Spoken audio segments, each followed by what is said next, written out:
నేటి క్రైస్తవులు కరపత్రాల్లాగా ఉండమంటే కరపత్రాలు పంచడం నేర్చుకున్నాం. 2 కొరింథీ 3:2. 2 కొరింథీ 3:2. అయ్యా ముందుకు వచ్చేయండి మీరు. పర్లేదా? కంఫర్టబుల్గా ఉందా? లోన్ తీసుకొచ్చండి, సైకిల్ ఏమవుతుంది. సరే, కరపత్రాల్లాగా ఉండమంటే కరపత్రాలు పంచడం నేర్చుకున్నాం. కొరింథీయులకు రాసిన 2వ పత్రిక 3వ అధ్యాయం 2వ వచనం. అది ఫస్ట్ పాయింట్. రెండవది, సాక్షులుగా ఉండమంటే బీయింగ్ విట్నెసింగ్.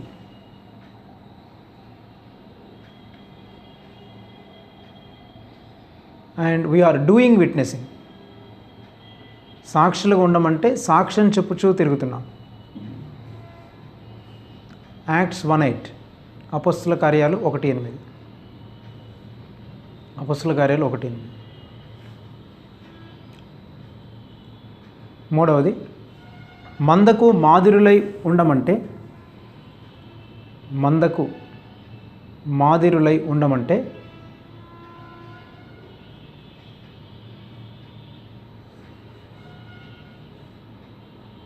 అంటే being model to the church or to the flock. మందకి మాదిరులై ఉండమంటే మందపై ప్రభువులైనట్లున్నారు.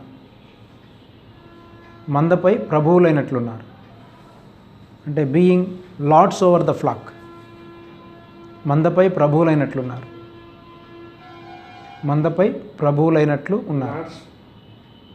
నువ్వు తెలుగు రాయి ముందు, తర్వాత ఇంగ్లీష్లో అది ఫస్ట్ రాసిన తర్వాత మళ్ళీ అది మిస్ అవుతావు. కావాలంటే చెప్తాను ఇంగ్లీష్. మందపై ప్రభువులైనట్లున్నారు అంటే being lords over the flock. 1 పేతురు 5వ అధ్యాయం 3వ వచనం. 1 పేతురు 5వ అధ్యాయం 3వ వచనం.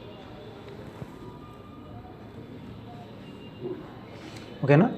4వది, పరిచారకులై ఉండమంటే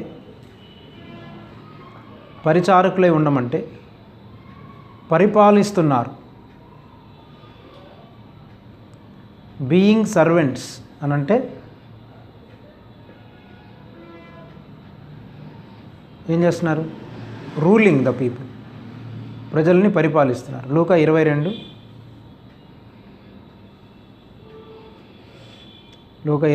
25, 26 వచనాలు. 22, 25 వచనాలు. 5వది 22, 25, 26 వచనాలు.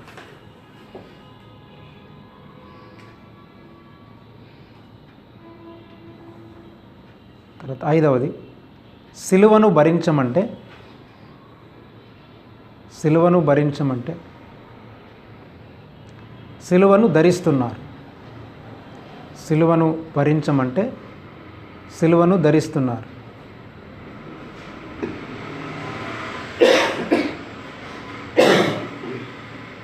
అంటే బేరింగ్ ద క్రాస్ అంటే వేరింగ్ ద క్రాస్ అయిపోయింది. బేరింగ్ ద క్రాస్ అని అన్నాడు, కానీ వేరింగ్ ద క్రాస్. వేరింగ్ అంటే ఒక ఆభరణంలాగా ధరించుకోవడం. గలతీ పత్రిక 2:20, ఫిలిప్పీ 3:18. గలతీ పత్రిక 2:20, ఫిలిప్పీ 3:18. 3:18. 6వది, సంఘాన్ని కట్టమంటే బిల్డింగ్లని కట్టుచున్నారు.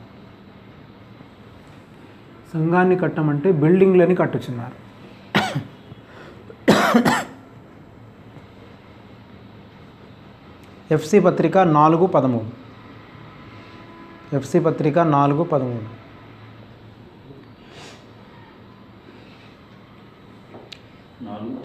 13 అండి.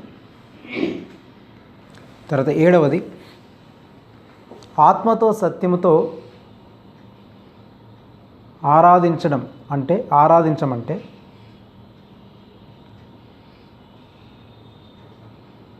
ఆత్మతో సత్యముతో ఆరాధించమంటే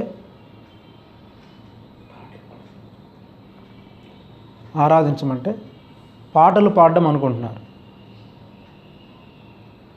పాటలు పాడడం అనుకుంటున్నారు. యోహాను సువార్త 4:20.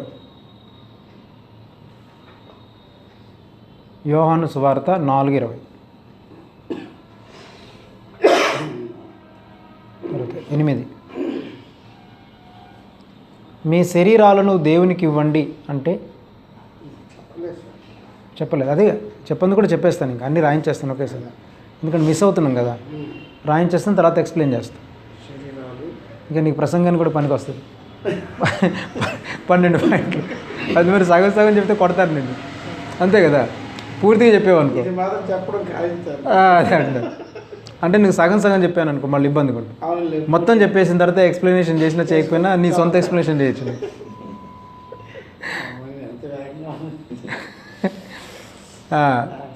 నా శిష్యుడు అయ్యా, నీ గురించి నాకు తెలీదా? నా హార్ట్లో ఉంటావు కదా.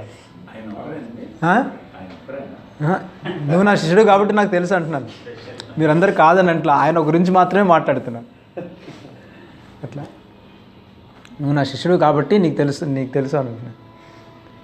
మీ శరీరాలను దేవునికి ఇవ్వండి అంటే, మీ శరీరాలను దేవునికి ఇవ్వండి అంటే డబ్బులు ఇస్తే సరిపోతుంది అనుకుంటున్నారు.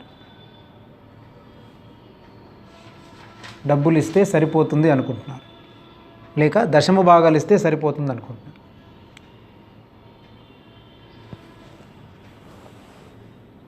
రోమా 12:1-3. రోమా 12:1-3.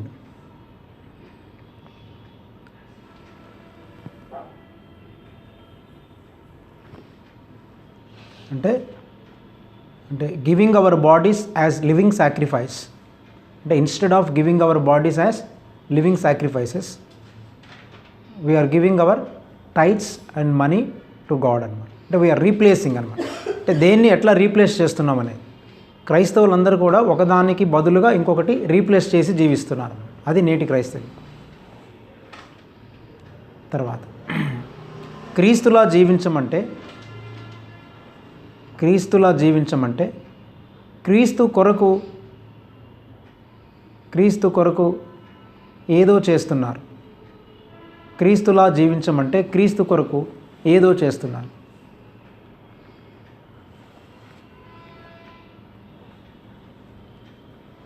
మొదటి యోహాను పత్రిక 2వ అధ్యాయము 6వ వచనం, 5-6 వచనాలు. 1 జాన్, మొదటి యోహాను 2:5-6 వచనాలు. అలాగనే మత్తయి 7:21-24.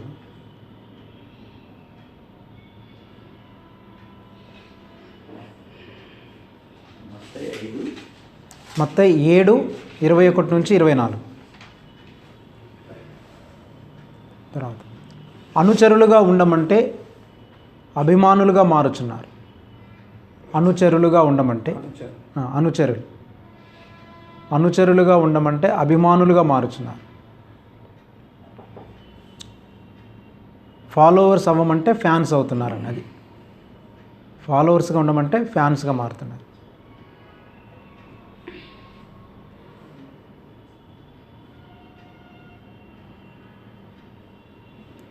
లూకా 9:23. లూకా 9:23. 23. లూకా 9:23. అభిమానులుగా మారుతున్నారు.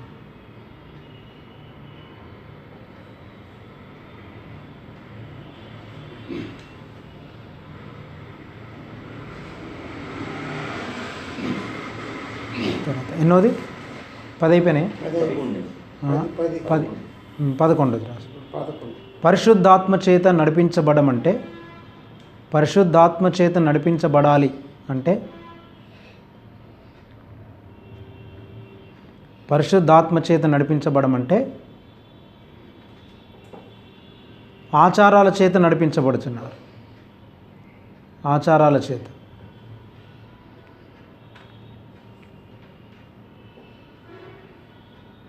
ఆచారాల చేత నడిపించబడుతున్నారు. 12వ రెఫరెన్స్ ఇది గలతీలకు రాసినటువంటి పత్రిక రాయండి పర్లేదు. గలతీ పత్రిక 3వ అధ్యాయము 23 నుంచి 26 వరకు. గలతీ పత్రిక 3వ అధ్యాయం 23 నుంచి 26. అలాగనే రోమాపత్రిక 8వ అధ్యాయం 14 వచనం. రోమాపత్రిక 8వ అధ్యాయం 14 వచనం. ఇవి రెండు. తర్వాత దేవుని రాజ్యాన్ని మొదట వెదకమంటే, ఆ మొదటనే మాట రాయాలి. దేవుని రాజ్యాన్ని మొదట వెదకమంటే లోకాన్ని వెతుకుచున్నాం. లోకాన్ని వెతుకుచున్నాం.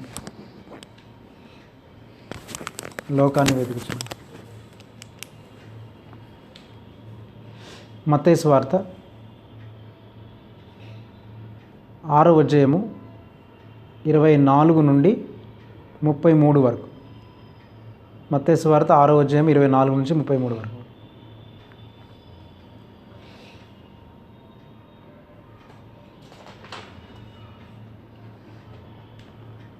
తర్వాత దేవుని ప్రజలుగా ఉండడానికి పిలిస్తే, దేవుని ప్రజలుగా ఉండడానికి పిలిస్తే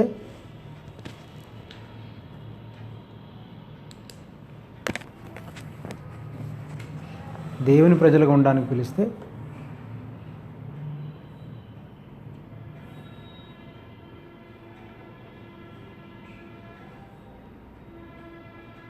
దేవుని ప్రజలుగా ఉండడానికి పిలిస్తే లోకములో ఉన్న గొప్పతనాలకు బానిసలుగా ఉంటున్నాం. లోకములో ఉన్న గొప్పతనాలకు బానిసలుగా ఉంటున్నాం.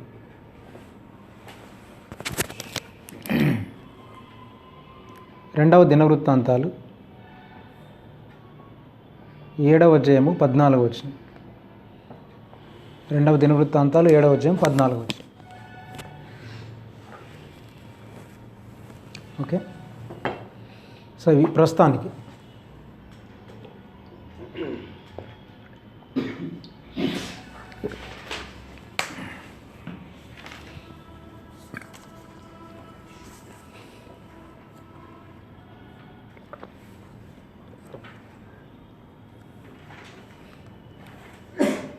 తర్వాత ఇంకొకటి 14 కూడా రాసుకో. 14వది ఏంటంటే, దురాత్మలతో పోరాడమంటే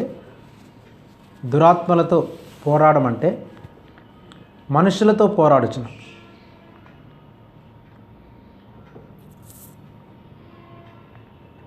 దురాత్మలతో పోరాడమంటే మనుషులతో పోరాడుచున్నాం. ఎఫ్ఎస్సి పత్రిక 6:10.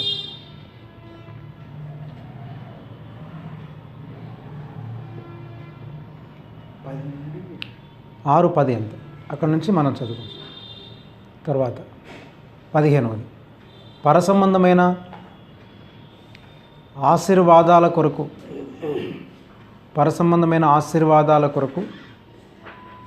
ప్రార్థించమంటే,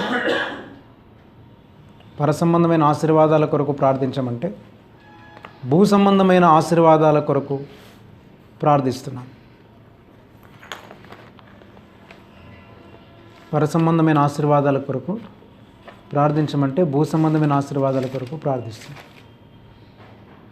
దీనికి రెఫరెన్స్ రాసుకుంటే ఎఫ్ఎస్సి పత్రిక 1:3, ఎఫ్ఎస్సి పత్రిక 1:3,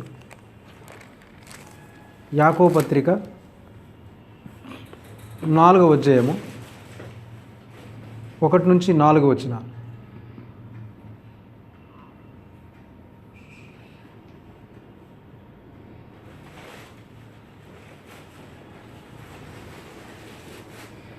అలాగనే యాకోబు పత్రిక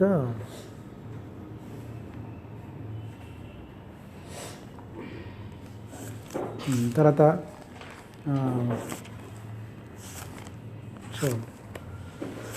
మత్తయి సువార్త ఇంకొక వచనం కూడా రాసుకుందాం. మత్తయి సువార్త దానికి రెఫరెన్స్ 7వ అధ్యాయము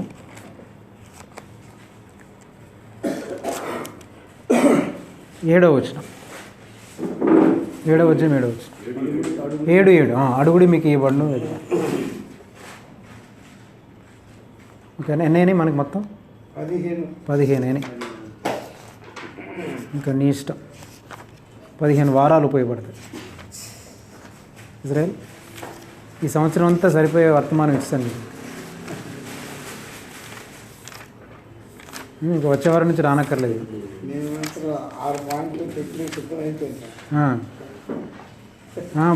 15 పాయింట్లు కాబట్టి నెలకొక్క ప్రసంగం చేయొచ్చు. దీన్ని 15 నెలలు చేయొచ్చు. ఇక నువ్వు నెక్స్ట్ ఇయర్ మార్చికి రా,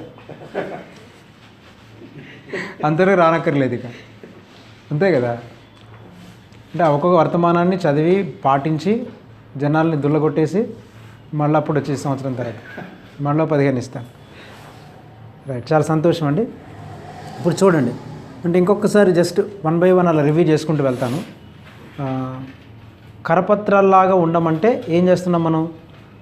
కరపత్రాలు పంచడం నేర్చుకున్నాం. అంటే మనం క్రిస్టియానిటీని ఏ విధంగా రీప్లేస్ చేసాం చూడండి.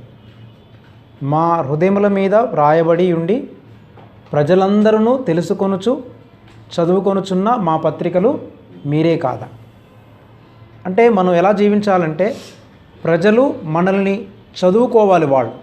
మనం జీవిస్తూ పోతుంటే మనం వాళ్ళకి ఏమీ చెప్పడానికి ప్రయత్నం చేయకూడదు. మనం చాలామంది ఏ స్థితిలో ఉన్నామంటే ఏదో విధంగా ప్రజలకి వాక్యం చెప్పాలి. ఆటోలో కూర్చున్నాం అనుకో పక్కడికి వాక్యం చెప్పాలి, బస్సులో కూర్చున్నాం అనుకో వాడికి కరపత్రం ఇచ్చి వాక్యం చెప్పాలి, లేదా పక్కింటిలో ఉన్నారు కదా వాళ్ళకు వాక్యం చెప్పాలి. ఎంతసేపు మనం దేవుని వాక్యాన్ని వాళ్ళకి చెప్పడానికే ట్రై చేస్తుంటాం. కానీ బైబిల్ ఏం బోధిస్తుంది? ప్రజలందరూ తెలుసుకునేటట్లు బ్రతకయ్యా నువ్వు. వాళ్ళు తెలుసుకునేటట్లు బ్రతకకుండా మనం తెలియచేయడానికి బ్రతుకుతున్నామే. అర్థమైందండి? క్రీస్తుని గురించి తెలియచేయడానికి బ్రతకడం కాదు, క్రీస్తుని గురించి, మనలో ఉన్న క్రీస్తుని గురించి వాళ్ళు తెలుసుకునేటట్లు మనం బ్రతకాలి. వాళ్ళు చదువుకోవాలి, వాళ్ళు మన రీడింగ్ చేయాలి. మనం బయటికి వెళ్తున్నప్పుడు వస్తున్నప్పుడు మనల్ని చదవాలి. మనల్ని చదవడం అంటే అర్థం ఏంటి? మనలో ఉన్న క్రీస్తుని చదవాలి వాళ్ళు. అర్థమైందండి? మనలో ఉన్న క్రీస్తుని వాళ్ళు చదవాలన్నమాట. Let them read the life of Jesus in you and in me. అంటే క్రీస్తులాగా, ఈయనేంటి క్రీస్తులాగే మాట్లాడుతున్నాడు, క్రీస్తులాగే కూర్చుంటున్నాడు, క్రీస్తులాగా బిహేవ్ చేస్తున్నాడు అంటే వాళ్ళందరూ తెలుసుకొనొచ్చు, వాళ్ళు తెలుసుకునేటట్లు మనం బ్రతకాలి. కానీ మనం ఏం చేస్తున్నాం అంటే వాళ్ళకు తెలిసేటట్లు మనం ప్రయత్నం చేస్తున్నాం. అంటే మన సొంత ప్రయత్నం చేయొద్దు మనం. అర్థమైందండి? వాళ్ళు తెలుసుకునేటట్లు మన సొంత ప్రయత్నాలు చేస్తున్నాం. తద్వారా ఏమవుతుందనంటే ఒక సెల్ఫ్ సాటిస్ఫాక్షన్ అనమాట. అంటే మనలో ఏంటంటే ఒక సంతృప్తి, నేను దేవుని కొరకు ఎంతో కొంత సేవ చేస్తున్నాను, దేవుని కొరకు ఎంతో ప్రయాసపడుతున్నాను. ఇంకొకటి ఏంటంటే చాలామందికి అర్థం కానిది ఏంటంటే దేవుడు మనల్ని పిలిచింది ఆయనని వెంబడించడానికే తప్ప ఆయన కొరకు పనిచేయడానికి పిలవలేదు. గుర్తుపెట్టుకో, ఆయన్ని మనం వెంబడించడానికి పిలిచాడు ప్రాథమికంగా. ఆయన కొరకు పనిచేయడం అనే తర్వాత అది అర్థం కాలేదు చాలామంది. కాబట్టి మనం కరపత్రాల్లాగా బ్రతకడం మనం నేర్చుకోవాలి. అంటే ఇప్పుడు ఎలాగనమాట, ఇప్పుడు చూడండి, భర్తకి నీవు బోధించనక్కర్లేదు, లేదా నీ భార్యకి నువ్వు బోధించనక్కర్లేదు, నీ బిడ్డలకి బోధించనక్కర్లేదు. ఏం చేయాలంటే నిన్ను చూస్తుంటే వాళ్ళు చదువుకోవాలి. Let them read you. Wow, I am able to read Jesus in my father or in my husband, in my wife. అర్థమైందండి? వాళ్ళు తెలుసుకునేటట్లు మనం బ్రతకడం అది చాలా ఛాలెంజింగ్ అనమాట. That is a challenge. So are we living that kind of challenging life? అంటే అందరికీ చెప్పడం చాలా సులువే, మీరు ఇలా ఉండండి, అలా ఉండండి, నేను చాలా వాక్యం చెప్తున్నాను, లేదా నా భార్య వినటం లేదు, నా భర్త వినడం లేదు. నువ్వు చెప్తే వినడు. అర్థమైందా? ఏం చేయాలన్నమాట? మనం కరపత్రాలాగా జీవించాలి. ఆండ్రూ ముర్రే అనేటువంటి ఒక దైవజనుడు, వాళ్ళ కుటుంబంలో వాళ్ళ తల్లిదండ్రులకు 11 మంది పిల్లలు.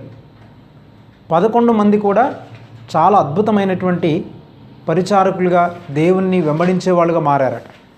11 మంది పిల్లలు ప్రయోజకులయ్యారు. అందులో ఆండ్రూ ముర్రే అనేటువంటి భక్తుడు ఆఫ్రికా ఖండానికి వెళ్ళి చాలా అద్భుతమైన పరిచర్య చేశాడు. దేవుని కొరకు చాలా ట్రెమెండస్ వర్క్ చేశాడు, చాలా బాగా జీవించాడు.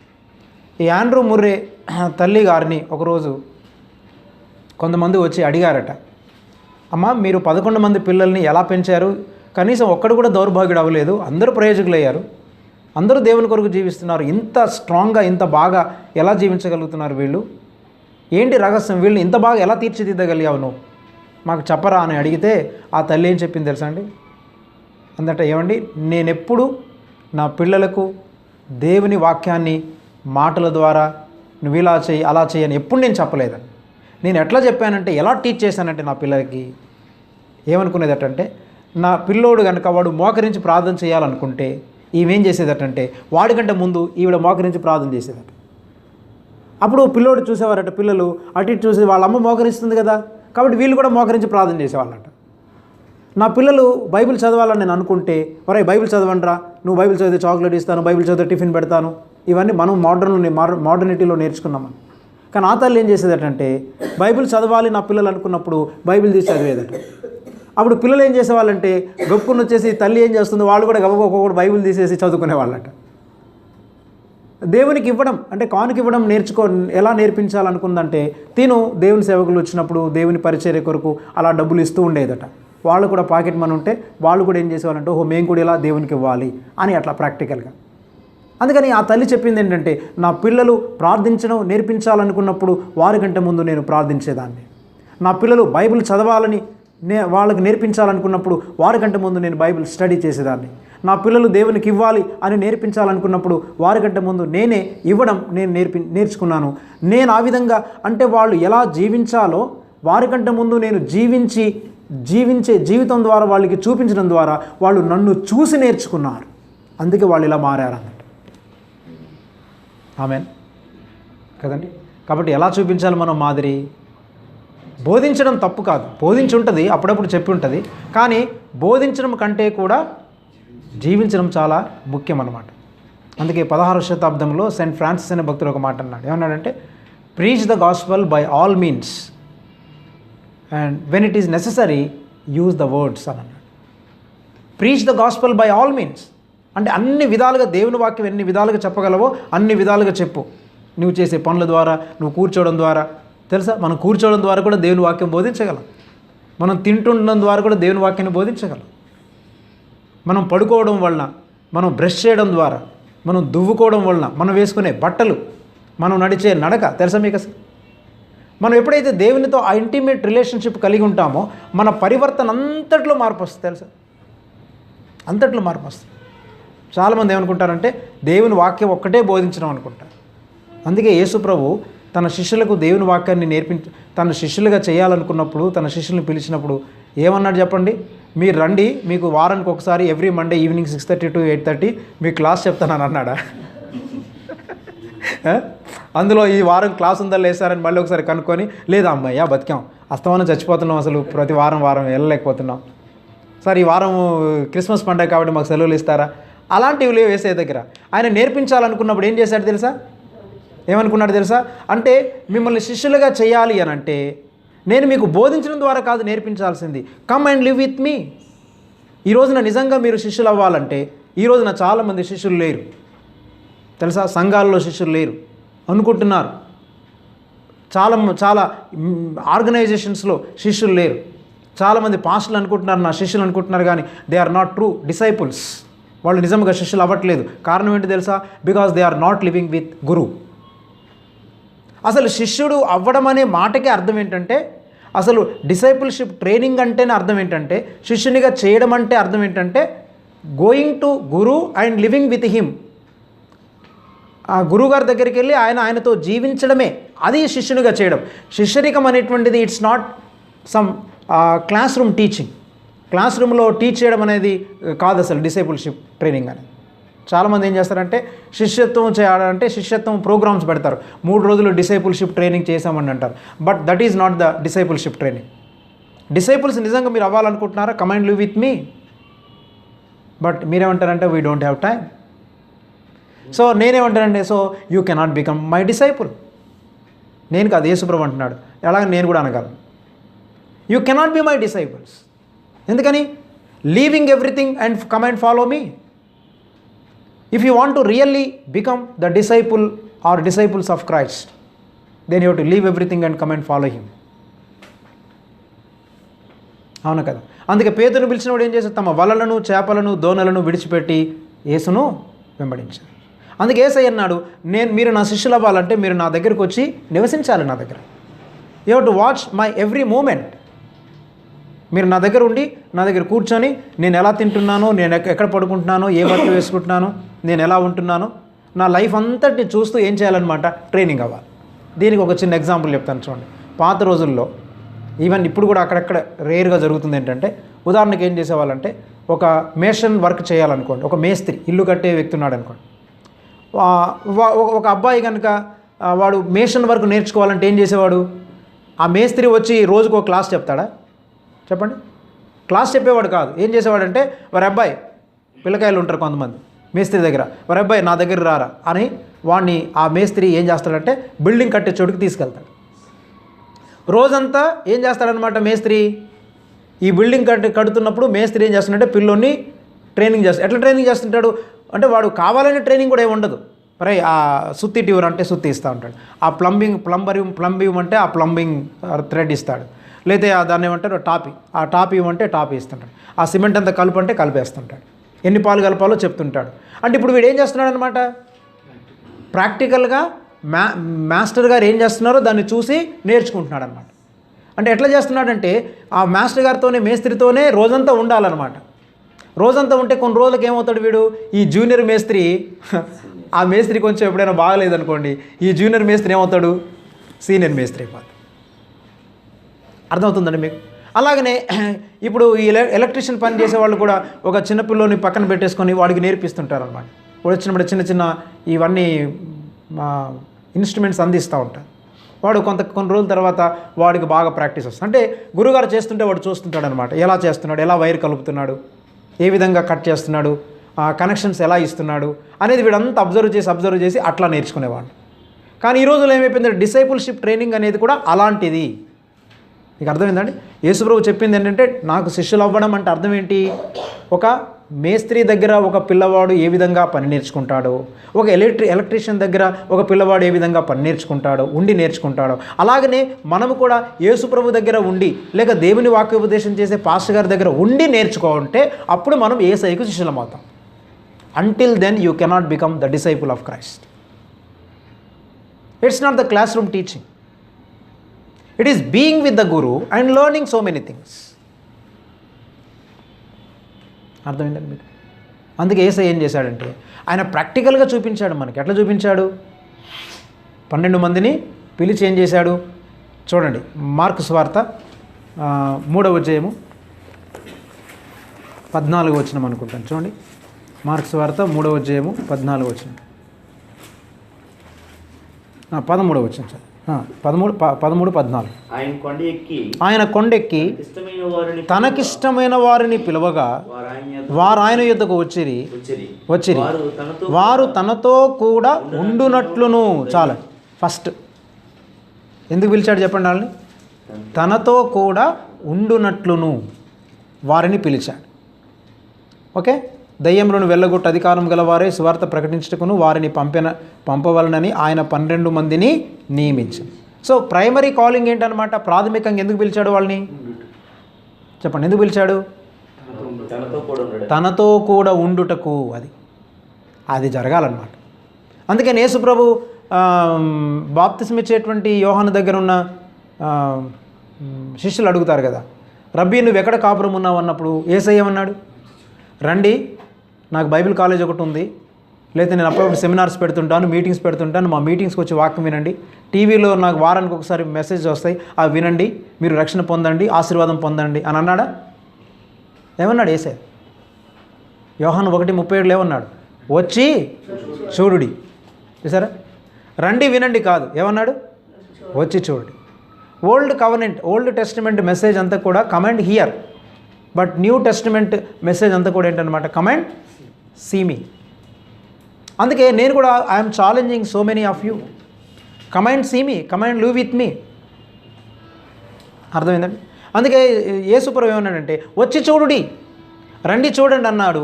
ఈ శిష్యులు ఆయన బస చేయుచుండిన స్థలమునకు వెళ్ళి అక్కడ ఆయన యొద్ద బస చేసిరి.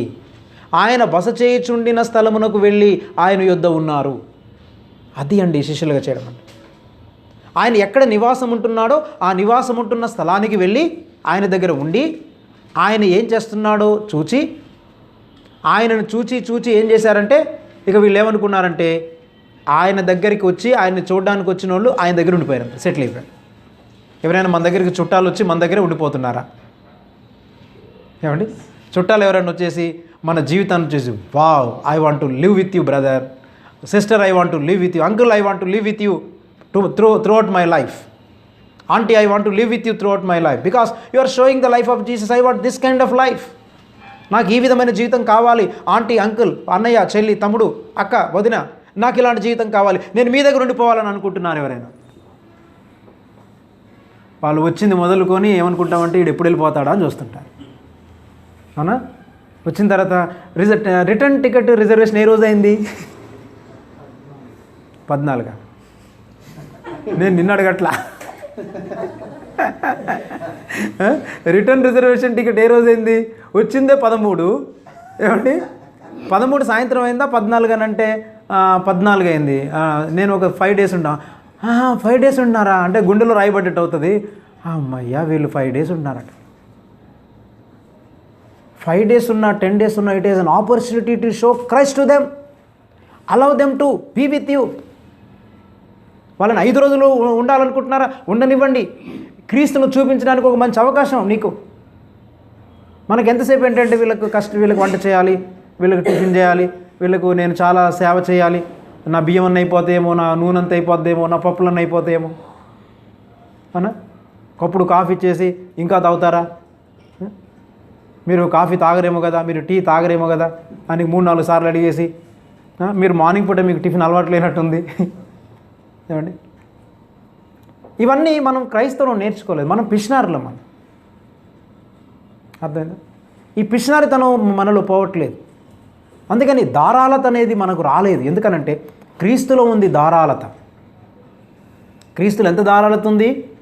5 రొట్టెలు 2 చిన్న చేపలని ధారాళంగా అందరికీ పంచిపెట్టగా మిగిలింది. ఇంకెంత మిగిలింది? 12 గంపలు మిగిలాయి.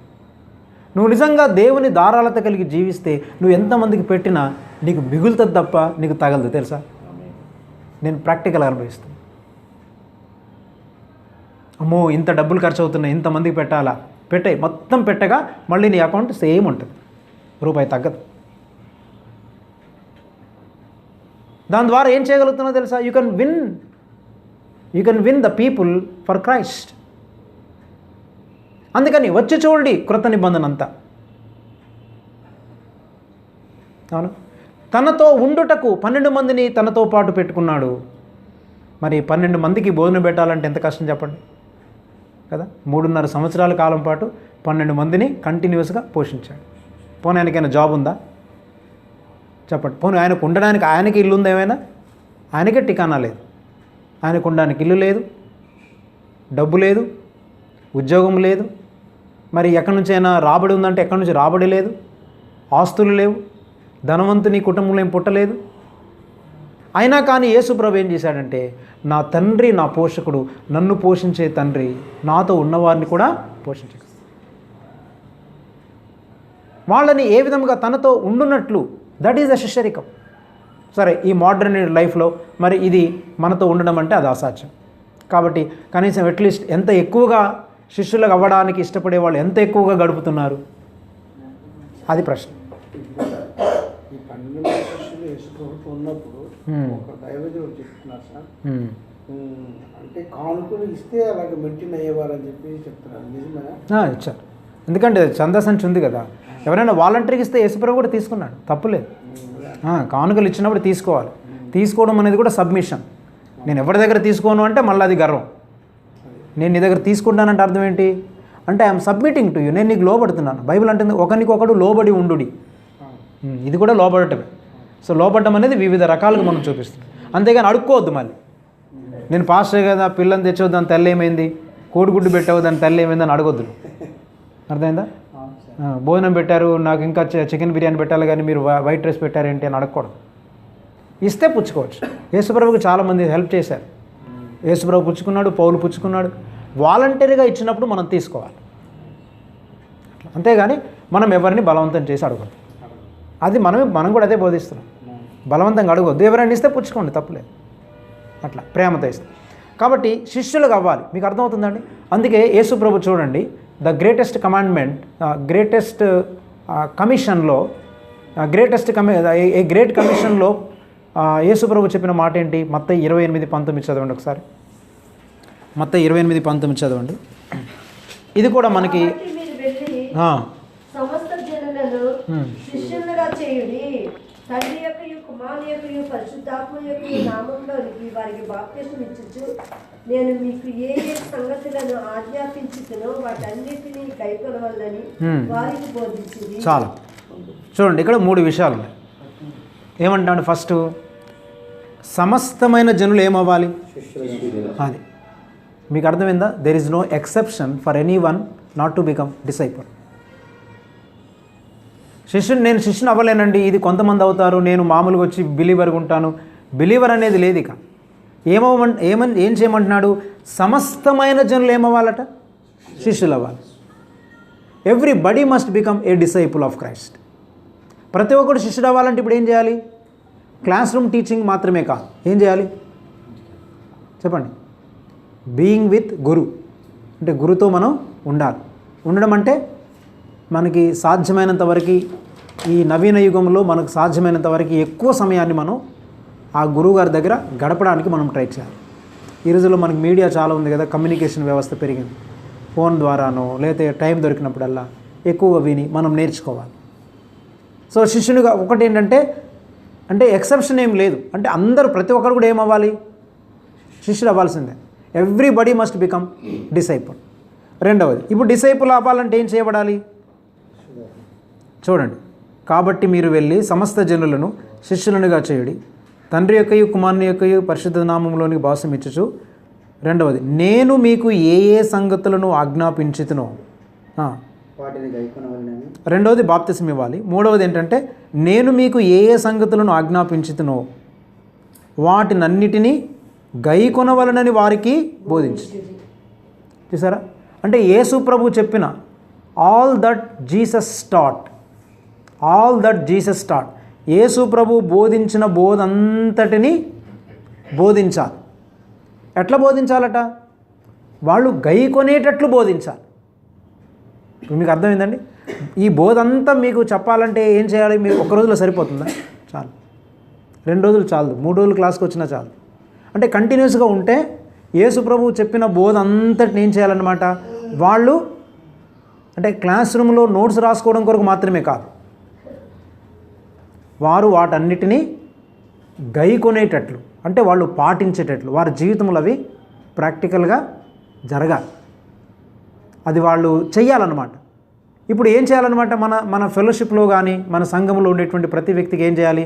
ఆదివారం మీద మెసేజ్ పంపించడం కాదు, ఒక్కొక్క వ్యక్తిని యేసు ప్రభు బోధించిన బోధ అంతటిని ఒక్కొక్క వ్యక్తికి మనం బోధిస్తూ వాళ్ళు వాటిని గైకొనేటట్లు మనం బోధించాలి. అప్పుడు వాళ్ళు ఏమవుతారు? శిష్యులుగా మార్చబడతారు. అందుకని పరలోకానికి వెళ్ళినప్పుడు శిష్యులు మాత్రమే ఉంటారు పరలోకంలో. శిష్యుడిగా చేయబడిన వాళ్ళు మాత్రమే పరలోకంలో ఉంటారు. ఊరికి నేను నమ్ముకున్నానండి యేసు ప్రభుని, నేను పరలోకానికి వెళ్తానని అనుకుంటే అది అపోహ మాత్రమే. జస్ట్ నమ్మినటువంటి వాళ్ళు పరలోకంలో వెళ్ళారు. కాబట్టి ఆయన ఏ ఏ సంగతులను ఆజ్ఞాపించినో వాటన్నిటిని గైకొనవలనని వారికి బోధించాలి. You to practice it, you to follow it. అర్థమైందండి? Not just listening the message. వర్తమానాన్ని కేవలం వినడం కాదు, దాన్ని ఏం చేయాలి? అనుసరించాలి. వాళ్ళు దాన్ని ప్రాక్టీస్ చేసేటట్టుగా మనం బోధించాలి. ఒకటి నేర్పించాలి, దాన్ని ప్రాక్టీస్ చేస్తున్నారా, అందులో పాస్ అయిపోయావా, మళ్ళీ ఇంకొకటి నేర్పించాలి, మళ్ళీ అందులో పాస్ అయిపోయావా నేర్పించాలి. అట్లా ఒక్కొక్కటి నేర్పించాలన్నమాట. అట్లా నేర్పించాలంటే మరి ఎంత టైం గడపాలి చెప్పండి? చాలా టైం గడపాలి. ఊరికి మనం ఒక మంచి వర్తమానం విని హృదయానికి చాలా బాగుందండి వెళ్ళిపోయి మళ్ళీ లోకంలో బ్రతకడం కాదు. అదే అందుకే చాలామంది మంచి వర్తమానాలు విని పాపంలో పడిపోతున్నారు. ఎందుకో తెలుసా? అది ఎందుకు గైకొనలేకపోతున్నారు? అది నాకు కావాలి. చాలామంది మంచి వర్తమానాలు విని చాలా మంచి మినిస్ట్రీ చేసి, చాలా దేవుని కొరకు గొప్ప పరిచర్య చేసి, చాలా గొప్పగా వాడబడిన వాళ్ళు సైతం టప్పమని పాపంలో పడిపోతున్నారు. కారణం ఏంటి? కొంతమంది బాగా అప్పటి వరకు చాలా పవిత్రంగా పరిశుద్ధంగా ఉన్నవాడు వెంటనే పాపంలో పడిపోతున్నాడు.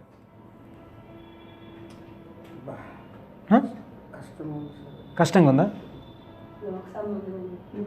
లోక సంబంధంగా లోక సంబంధమైన వాటి మీద ఎక్కువగా ఆశపడుతున్నాడు. Very good. లోక సంబంధంగా ఎక్కువగా ఆశ కలిగి ఉన్నాడు, అందుకే వాడిని అది లాగుతుంది. గుడ్. ఇంకా కొంచెం దగ్గరగా ఉంది మీ పాయింట్. ప్రభుతో గడపలేకపోవడం. ఇంకా చెప్పనా?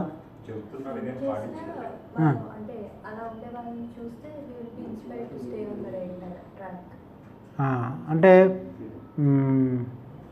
అంటే మంచిగా జీవించే వాళ్ళని చూసినప్పుడు మనం రైట్ ట్రాక్లో ఉంటామనా? ఫెలోషిప్ కాన్స్టెంట్గా ఉన్నప్పుడు మనం పడిపోం. ఫెలోషిప్ లేనందువలన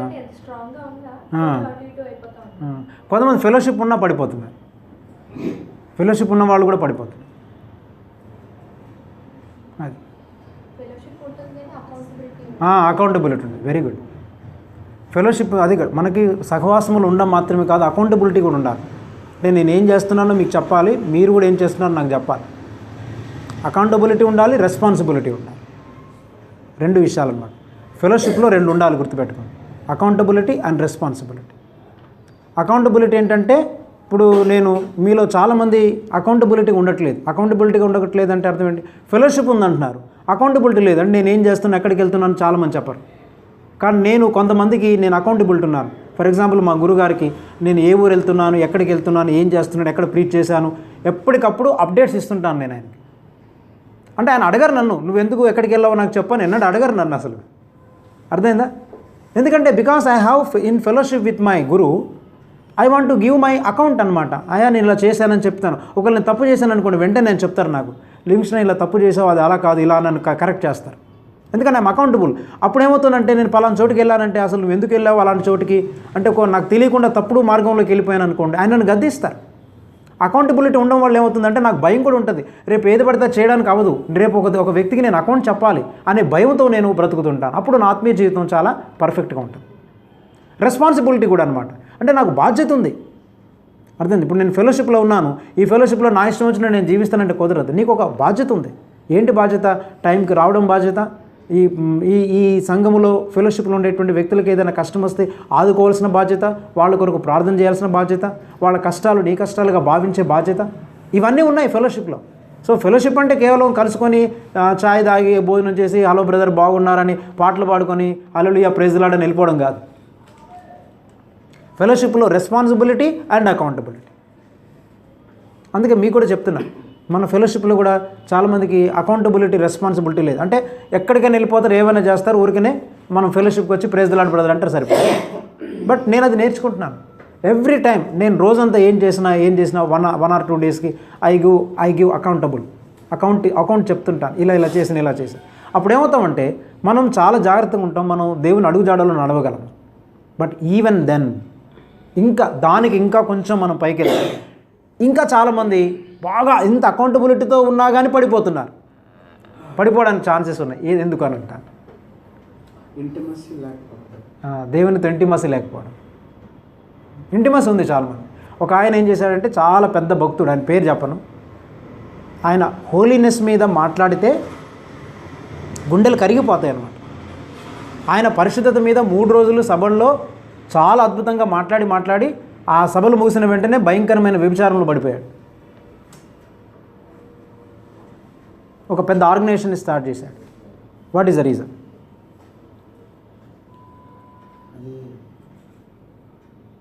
అర్థమైందా? అదే దీనికి 2 రహస్యాలు చెప్తాను వినండి, వచ్చే వారం చెప్తాను. వచ్చే వారం చెప్పనా? దీనికి ఆలోచించండి మీరు. అంటే నేను అన్ని చెప్పేస్తే మరి మీరు ఆలోచించలేరు కదా. అంటే నువ్వు ఒక్కటి కూడా చెప్పలేదు, ఆలోచించానంటే చెప్పనండి. దీనికి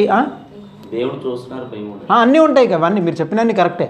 మీరు చెప్పిన ఒక్కటి కూడా తప్పులేదు, మీరే చెప్పినవన్నీ ఎగ్జాక్ట్లీ రైట్. బట్ ఇంకా అంతకంటే ఇంకా ఉందన్నమాట, ఇంకా కొంచెం లోపలికి వెళ్ళాలి. డెవిల్ స్పిరిట్ ద్వారా నడిపింపబడతారు. Right. Inherent in nature. Sin nature మనలో ఉంది. కానీ ఉన్నా కానీ పడిపోకుండా ఉండగలం మనం. అది ఉన్న ఇన్హెరెంట్ నేచర్ ఉన్నా కానీ there are so many people they are not following in sin. తన స్పిరిట్ తన స్వాధీనంలో ఉంచుకోలేకపోవడం వల్ల పడిపోతారు సార్. అదే సిస్టర్ చెప్పారు ఇందాక, మనం లోకాశల మీద మనకి ఎక్కువగా కోరిక ఉన్నప్పుడు ఇవన్నీ కరెక్టే. What you're saying everything is okay. ఇవన్నీ కూడా పాయింట్స్గా రాసుకోవచ్చు అసలు యాక్చువల్ చెప్పాలంటే. మనం ఎందుకు ఒక వ్యక్తి ఏంది నేను అసలు ముందు ఏం చెప్పాను, ప్రశ్న ఒకటి చెప్పాను. అంటే ఎంత బాగా బలంగా కాదు పరిశుద్ధులుగా ఉండి పాపంలో పడిపోతుంటారు. కాదు ఇప్పుడు దీనికి ముందు నేను ప్రశ్న వేశాను ఒకటి. ఏంటి ఆ ప్రశ్న? అదే అని చెప్పారు సార్. అంటే పాపలు పరిశుద్ధులుగా ఉన్నప్పుడు కూడా చాలా పరిశుద్ధంగా దేవుని కొరకు జీవిస్తున్నామని చెప్పుకునే వాళ్ళు కూడా పాపంలో పడిపోతున్నారు. కారణం ఏంటి అసలు? ఇక అవన్నీ ఇక సెకండరీ. ఇంకా ఓకే సరే, జాగ్రత్త వినండి. 2 విషయాలు మీకు చాలా అద్భుతమైన విషయాలు చెప్తాను వినండి. ఒకటి,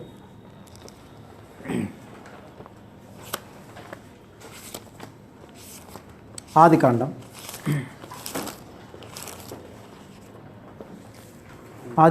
4వ అధ్యాయం 7వ వచనం.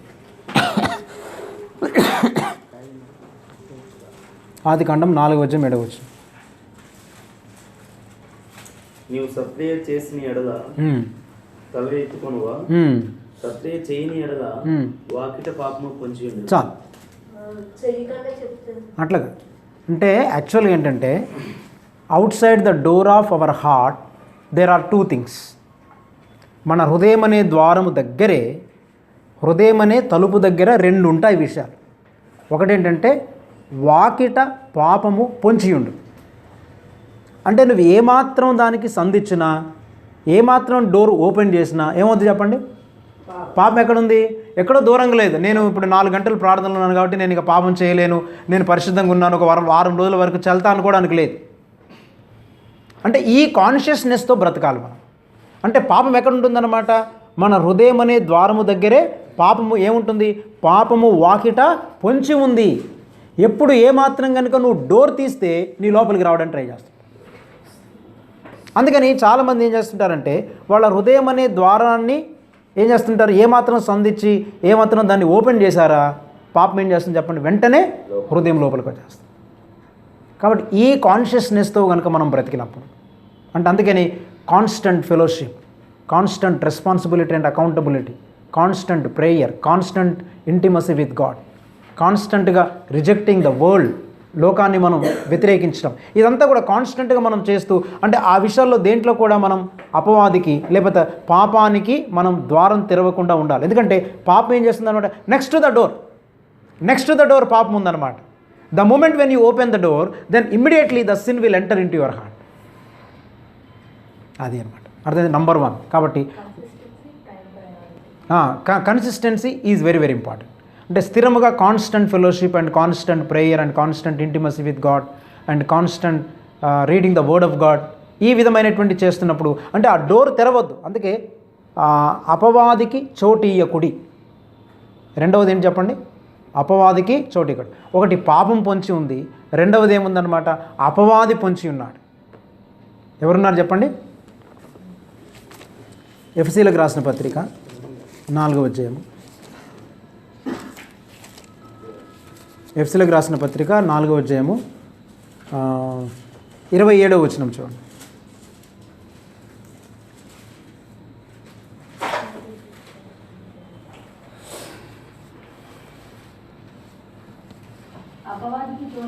చాలా అంతే, అపవాదికి చోటు ఇవ్వకూడదు. అంటే చూడండి, అపవాది కూడా ఏంటంటే చాలామంది సాతాను శోధించాడు, వినండి, సాతాను పడగొట్టేశాడని అంటారు. ఎప్పుడు కూడా సాతాను గాడికి అంత శక్తి లేదు వాడికి. మనల్ని పడగొట్టి మనల్ని లోపలికి వచ్చేసి గందరగోళం చేసేంత అంటారు కదా, ఏదో వాడికి సీన్ లేదంటారు చూడండి, ఏదో డైలాగ్ అంటారు.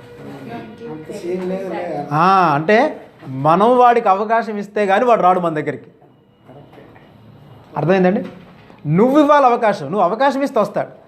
రెండవది ఏంటంటే దేవుడు పర్మిషన్ ఇవ్వాలి. అర్థమైందా? మనల్ని బాగు చేయడానికి, మనల్ని మన శుద్ధీకరించడానికి అవకాశం ఇస్తుంటాడు, అది వేరు. దేవుడు మనల్ని కొన్నిసార్లు ఇప్పుడు యోబు జీవితంలో అపవాదికి అవకాశం ఇచ్చాడా లేదు, అట్లాగనమాట. అంటే ఇంకోటి, దేవుడు సాతానుకు పర్మిషన్ ఇచ్చేది దేని కొరకంటే మనల్ని చంపడానికి కాదు, మనల్ని బాగు చేయడానికి ఇస్తాడు, మనల్ని శుద్ధీకరించడానికి ఇస్తాడు, మనల్ని ఆత్మీయంగా ఎదిగింప చేయడం కొరకు ఇస్తాడు. అంటే మళ్ళీ మనం పక్షతాప పడాలనే ఉద్దేశం మీద ఆయనకు అవకాశం ఇస్తాడు. ఇప్పుడు ఈవెన్ చూడండి, పేతురు పాపములో అంటే యేసుప్రభుని ఎరగనని చెప్పడానికి ముందు యేసుప్రభు ఏమన్నాడు? నీవు నన్ను ముమ్మారు ఎరగానని చెప్పావు. ఎరగను అని అంటావని అన్నాడా లేదా? అన్న తర్వాత ఇప్పుడు యేసుప్రభు పేతురు కొరకు ప్రార్థన చేశాడు. ఏమని ప్రార్థన చేశాడు చూడండి, మత్తయి సువార్త 26వ అధ్యాయంలో ఈ మాట ఉంది. మత్తయి సువార్త 26వ అధ్యాయంలో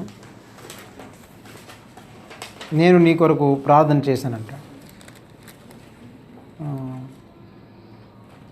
26 ఒక్క నిమిషం అండి, కాదు ఒక్క నిమిషం. మత్తయి సువార్త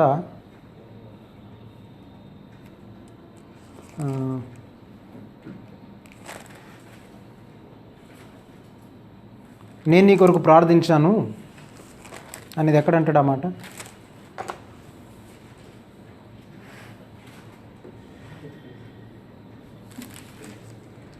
గోధుమలు జల్లించిన సాతాను నిన్ను జల్లించాలనుకుంటుంది, కానీ నేను ప్రభువుని వేడుకున్నాను అని అంట.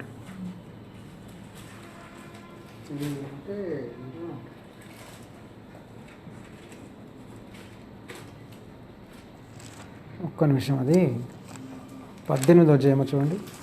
ఆ సాతాను నిన్ను జల్లించాలనుకుంటుంటే నేను నీ కొరకు వేడుకున్నాను తండ్రిని అంటాడు.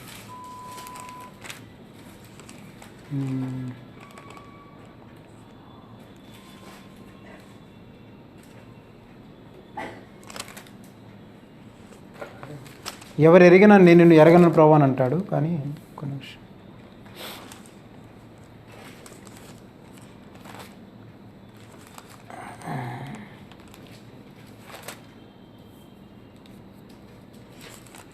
మత్తయి సువార్త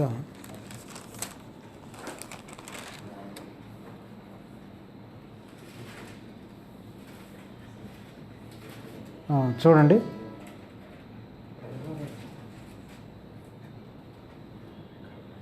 అపవాది నిన్ను గోధుమలలో జల్లించాలనుకుంటుంది, కానీ నేను తండ్రిని వేడుకున్నాను అని అంటాడు. అది ఎక్కడ? Can you help me?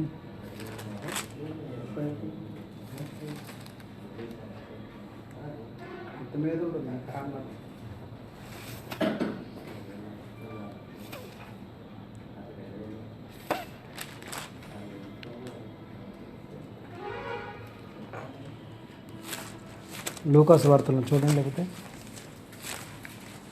ఎందుకంటే ఆ వచనం మీకు చదివి చూపిస్తాను నేను. ఇది చదివితేనే బాగుంటుంది, నేను మామూలుగా చెప్పడం కంటే. రైట్, 22వ అధ్యాయం అండి, లూకాసు వార్త 22:31 చదవండి. సీమోను సీమోను, ఇదిగో సాతాను మిమ్మును పట్టి గోధుమల వలె జల్లించుటకు మిమ్మును కోరుకొనను గాని నీ నమ్మిక తప్పిపోకుండానట్లు నేను నీ కొరకు వేడుకొంటిని. 22:31. అంటే యేసు ప్రభు దేని కొరకు ప్రార్థించాడు? ఇప్పుడు నీవు నన్ను ఎరగనని ముమ్మారు బొంకుతావని చెప్పాడు, అవునా? మరి యేసుప్రభు ఏమని ప్రార్థన చేయాలి? యేసుప్రభుకు తెలుసు కదా నన్ను ఎరగనని అంటాడు, కానీ యేసుప్రభు ఏమని ప్రార్థన చేయాలి? పేతురు నీవు నన్ను ఎరగనని బొంకుతావు కాబట్టి ప్రభువా పేతురు నన్ను బొంకకుండా, నిన్ను ఎరగనని చెప్పకుండా ఈయనకు సహాయం చేయి ప్రభు అని పేతురు కొరకు ప్రార్థన చేయాలా యేసు ప్రభు? అలా చేయాలి. కానీ ఎట్లా ఏం చేశాడు ప్రార్థన? అలా చేయట్లేదు. ఏమని ప్రార్థన చేశాడంటే, నీ నమ్మిక తప్పిపోకుండానట్లు నీ కొరకు ప్రార్థించాను, కానీ నీవు నన్ను ఎరగనని బొంకనని చెప్పాలనే ఉద్దేశంతో నేను నీ కొరకు ప్రార్థన చేయలేదు. అంటే అర్థం ఏంటి? నీవు పాపములో పడిపోవద్దు అని ప్రార్థన చేయలేదు. జాగ్రత్త వినండి, పేతురు నువ్వు పాపములో పడిపోవద్దు అని ప్రార్థన చేయలేదు, కానీ నువ్వు పాపములో పడిపోయినప్పుడు నీ విశ్వాసము తప్పిపోకుండా ఉండాలని ప్రార్థన చేశాను అన్నాడు. మీకు అర్థమైందండి? ఇప్పుడు ఎవరైనా మన దగ్గరికి వచ్చి నేను పలానా శోధన ఉందండి ప్రార్థన చేయండి అంటే మనం ఏం ప్రార్థన చేస్తాం చెప్పండి? ప్రభా ఈ వ్యక్తి ఆ పాపంలో పడిపోకుండా, ఆ శోధనలో పడిపోకుండా కాపాడండి ప్రభా అని అంటాం. యేసు ప్రభు ప్రార్థన చూడండి, పేతురు పాపంలో పడిపోకుండా ఉండడం కొరకు ప్రార్థన చేయలేదు, గుర్తుపెట్టుకోవాలి. అంటే ఇక్కడ చాలా లోతైన అర్థం ఉంది, ఎక్స్ప్లెయిన్ చేస్తాను, జాగ్రత్త వినండి. పాపంలో పడిపోకుండా ఉండాలని పేతురు కొరకు యేసయ్య ప్రార్థన చేయలేదు, కానీ పాపంలో పడిపోయినప్పుడు డిస్టర్బ్ అయినప్పుడు తన నమ్మిక తప్పిపోకుండా, తన విశ్వాసం నుండి తొలగిపోకుండా ఉండడానికి ప్రార్థన చేశాడు. ఏంటి విచిత్రం? దేవుని కార్యాలు చాలా డిఫరెంట్ తెలుసా అండి. ఎందుకంటే పేతురు యొక్క గర్వాన్ని అణచాలంటే ఇక చివరికి దేవుడు ప్రయోగించాల్సిన అస్త్రం ఏంటంటే గర్వం. అంటే ఆ పాపంలో పడిపోవాల్సిందే. పాపంలో పడ్డ తర్వాత అప్పుడు ఎలా ఉంటుంది చెప్పండి? ఇప్పుడు ఇంతవరకు నేను చాలా మంచోన్ని, గొప్పోన్ని, అన్నిటికంటే ముందుంటున్నాను, యేసుప్రభుకి నేను సహాయం చేస్తున్నాను, చేదోడు వాదోడు ఉంటున్నాను అన్నాడు. అంటే ప్రతి విషయంలో బోస్ట్ఫుల్గా జీవిస్తున్నాడు, ప్రైడ్ఫుల్గా జీవిస్తున్నాడు. ఇప్పుడు ఏమయ్యాడనమాట? ఇప్పుడు పాపంలో పడిపోయిన తర్వాత ఏమవుతాడు ఇప్పుడు చెప్పండి? ప్రభా నేను పరిశుద్ధి, నేను నీతో వస్తాను అని అనగలడా? అంటే ఇప్పుడు ఏమవుతాడు అనమాట? బ్రేక్ అయిపోయాడు. ఆ పేతురు నువ్వు చాలా కొంచెం పరిశుద్ధుడి ప్రార్థన చేయాలంటే ఇప్పుడు ఎట్లా ప్రార్థన చేస్తాడు? ఇంతకుముందేమో పడిపోకున్నప్పుడు ఎలా ప్రార్థన చేసేవాడు? నేను అందరికంటే చాలా పరిశుద్ధుడనే ఫీలింగ్తో ప్రార్థన చేసేవాడు. ఇప్పుడు ఎలా ప్రార్థన చేస్తాడు? నేను అందరికంటే పాపినరా బాబు, నేను అయోగ్యుడిని అని దీనత్వంతో ప్రార్థన చేస్తాడు. పేతురును విరగొట్టడానికి దేవుడు పేతురుని పాపంలో పడేటట్లు అనుమతించాడు. కొన్నిసార్లు మన గర్వాన్ని దేవుడు అణచడానికి అన్ని పద్ధతులు వాడుతాడు. ఏ పద్ధతి ద్వారా కూడా మన గర్వం తగ్గకపోతే కొన్నిసార్లు దేవుడు మనల్ని పాపములో కూడా పడిపోయేటట్టు అనుమతిస్తాడు. తెలుసండి? అనుమతిస్తాడు కొన్ని. అందుకని ఏమన్నంటే పాపంలో పడిపోయిన తర్వాత మళ్ళీ డిప్రెషన్లోకి వెళ్ళిపోయి చచ్చిపోతాడేమో వీడు, విశ్వాసం తొలగిపోతుందేమో అనంటే ప్రభు వీడు డిస్టర్బ్ అయిపోయి బలహీనుడైపోయి పాపంలో పడ్డానని చెప్పి కృంగిపోతున్నప్పుడు ఏం చేయాలన్నమాట? తన విశ్వాసము, తన నమ్మిక తప్పిపోకుండా వాడికి సహాయం చేయి. వాడు పాపంలో పడ్డా కానీ వాడి విశ్వాసం మాత్రం పోవద్దు, నీలో స్థిరంగా ఉండాలి. వావ్, ఏం అద్భుతం అండి! నమ్మిక మాత్రం పోవద్దు, విశ్వాసం మాత్రం తొలగిపోవద్దు. పాపంలో పడ్డా విశ్వాసంతో మరలా తిరిగి ఏం చేయాలి?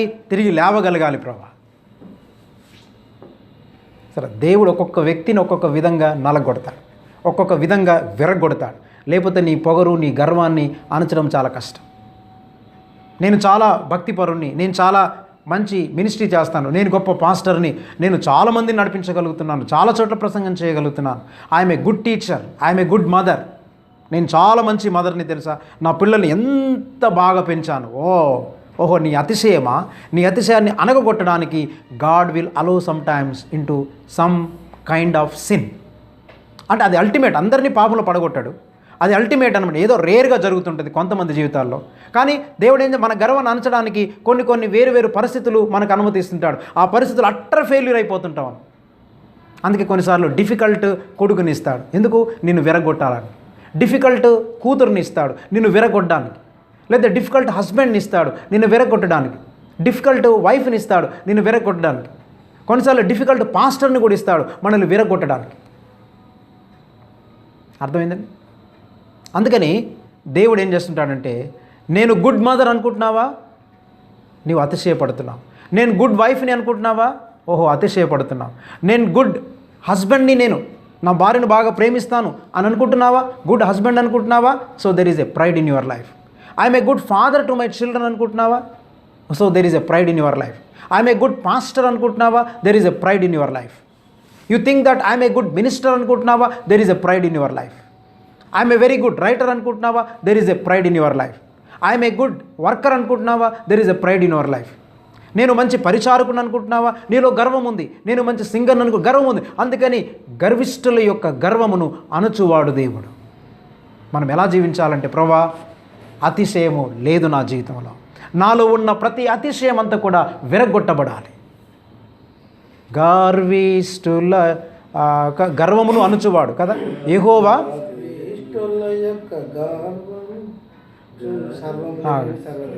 సర్వము నెరిగిన సర్వాధికారి యెహోవా నా బలమా, యథార్థమైనది నీ మార్గం, పరిపూర్ణమైనది. యెహోవా ఉండండి, ఆ వచనమే పాడండి. కాదు, యెహోవా యెహోవా నా బలం అదేనా వచనం? దయగల వారిపై దయ చూపించును, టినుల ఎడల వికటము చూపును, గార్విష్ఠుల యొక్క గార్వము ననచును, గార్విష్ఠుల యొక్క గార్వము ననచును, సార్వము నెరిగిన సర్వాధికారి, సార్వము నెరిగిన సర్వాధికారి, యెహోవా నా బలమా, యథార్థమైనది నీ మార్గం, పరిపూర్ణమైనది నీ మార్గం. యెహోవా,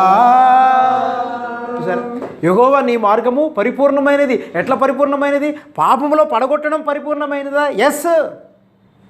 బా, అదేంటి ప్రభా ఇంత కఠినమైన కొడుకు కూతురుంది? ఎస్, అది నా జీవితం, నా మార్గములో నా మార్గం పరిపూర్ణమైందయ్యా. నిన్ను నలగొట్టడము, నిన్ను విరగొట్టడము, నీ కాళ్ళు ఎరగొట్టడము, నీ కళ్ళు తీసేయడము, నీ గుండె పిండేయడము, నీకు జబ్బులు పంపించడం, నా మార్గము పరిపూర్ణమైన మార్గం. నా మార్గములో ఉంటే చాలు. నా మార్గములో నేను ఏం చేసినా కానీ నన్ను వెంబడిస్తే చాలు, అది నీకు మేలు కలుగుతుంది, నీకు ప్రయోజనం కలుగుతుంది. నా మార్గం పరిపూర్ణమైనది. యెహోవా నా బలమా అంటే ఇంతవరకు ఏమనుకుంటున్నావు? యెహోవా నా బలముగా నిన్ను మార్చాలనుకుంటున్నాను. కానీ నువ్వేమనుకుంటున్నావు అంటే నా ఉద్యోగం నా బలం, నా బిడ్డలు నాకు బలం. అందుకే దావీదు 18వ కీర్తన మొదటి చరణంలో ఏమని రాశాడు అంటే యెహోవా ఏమంటున్నాడు? యెహోవా నా బలమా కదా, యథార్థమైనది నీ మార్గం. అంటే దావీదుకు అర్థమైంది ఆ రోజుల్లో, నా బలం ఎవరంటే నా బిడ్డలు నా బలం కాదు. చాలామందికి ఏంటంటే నా బిడ్డలు నాకు బలం అండి అనుకుంటా. అందుకే దేవుడు ఏమనుకో, ఓహో నీ బిడ్డలు నీకు బలమా, అందుకని బిడ్డలనే నీకు వ్యతిరేకంగా చేస్తాను నేను. అంటే నీ బిడ్డలలో నీకున్నటువంటి బలమును విరగొడతాను నేను. విరగొడుతున్నప్పుడు ఏం చేయాలన్నమాట? మనం దాన్ని అంగీకరించాలి. అందుకని దావీదు ఏమన్నాడంటే నా బలము నా బిడ్డలు కాదు, ఈవెన్ నా బలము నా రాజ్యం కాదు. రాజుగా ఉన్నాడు, నా రాజ్యం నా బలం కాదు, నా సామ్రాజ్యం నా బలం కాదు, నా బలము నా కూతుళ్ళు కాదు, నా బలము నా భార్య కాదు, నా బలము నాకుండేటువంటి వెండి బంగారాలు ఆస్తి కాదు, నా బలము గుర్రములు రథములు సైన్యము కాదు, నా బలము ఈవెన్ నా బలము కూడా కాదు. చూసారా, నా బలం ఏంటంటే యెహోవా నా బలమా అని. చూసారండి, అందుకని యెహోవా నా బలమా అనే పాటని మీనింగ్ఫుల్గా పాడుతున్నాం. ఊరికనే ఒక పాట, ఇది పాట బాగుంటుందండి తీసేయండి, 10 చరణాలు ఉంటాయి కాబట్టి పాస్గా రావడం లేట్ అవుతుంది, అందుకని పెద్ద పాట పాడేద్దాం, అందుకు అలవాటు అయిపోయింది. కానీ అవునా కదా? లేదా కొంచెం అర్థం బాగుంటుంది కాబట్టి, మ్యూజిక్ బాగుంటుంది కాబట్టి ఇది 2:30 3:30 మోహన్ రాగం అని చెప్పేసి ఆ రాగం చెప్పేసి పాట పాడమంటున్నాం కదా. ఈ తబలా బాగుంటుంది, మ్యూజిక్ బాగుంటుంది, గిటార్ మీద బాగుంటుంది, ఇది అందుకు పాడుతుంటాం. కానీ యెహోవా నా బలం అన్నప్పుడు are you experiencing, are you really singing that God Jehovah has become your strength? అందుకని my strength is not my children, my children are not my strength, my money is not my strength, my bank balance is not my strength, my property my house is not my strength, even my wife is not my strength, even the gold and silver that I have is not my strength, the salary that I am drawing is not my strength, the strength I have, physical strength that I have is not my strength. Then what is your strength? నీ బలం ఏంటి? నా బలము యెహోవా. అందుకన్నాడు యెహోవా నా బలమా, యథార్థమైనది నీ మార్గం, పరిపూర్ణమైనది నీ మార్గం. అందుకే మన జీవితాల్లో సంభవించే కొన్ని సంఘటనలు ఎందుకు వస్తున్నాయి తెలుసా? దేవుడు నువ్వు వేటి మీదనైతే నీ బలం అనుకుంటున్నావో వాటిని విరగొట్టడానికి దేవుడు అట్లా చేస్తున్నాడు. కొంతమంది అంటారు మా అల్లుడు చాలా మంచివాడండి, లేదా నా కోడలు చాలా మంచిదండి. కొంతమందికి మా అత్తగారు చాలా మంచివాళ్ళండి, ఓ అత్తగారు నీకు బలం అయిపోయినా, ఈవెన్ మామగారు బలం అయిపోయినా. ఎందుకంటే కొంతమందికి అత్తమామలు బలం అన్నమాట. ఎందుకని నాకు ఏదైనా లేకపోతే మా అత్తమామలు చూసుకుంటారండి, నాకు ఏదైనా కొరత కలిగినప్పుడు మా అత్తమామలు నాకు అన్నీ సమకూరుస్తుంటారండి. ఫ్రిడ్జ్ కొనిచ్చింది మా అత్తమామలే కొంతమంది చెప్తుంటారు. మా అత్తమామలు అండి, కొంతమంది ఆడోళ్ళు కూడా అంటుంటారు కదా, మా ఆయన ఏం సంపాదించారండి, అసలు ₹1 సంపాదన లేదు బ్రదరు, అన్నీ అప్పులకి వెళ్ళిపోయినాయి బ్రదర్, మా అమ్మ కొనిచ్చిందండి ఈ ఫ్రిడ్జ్.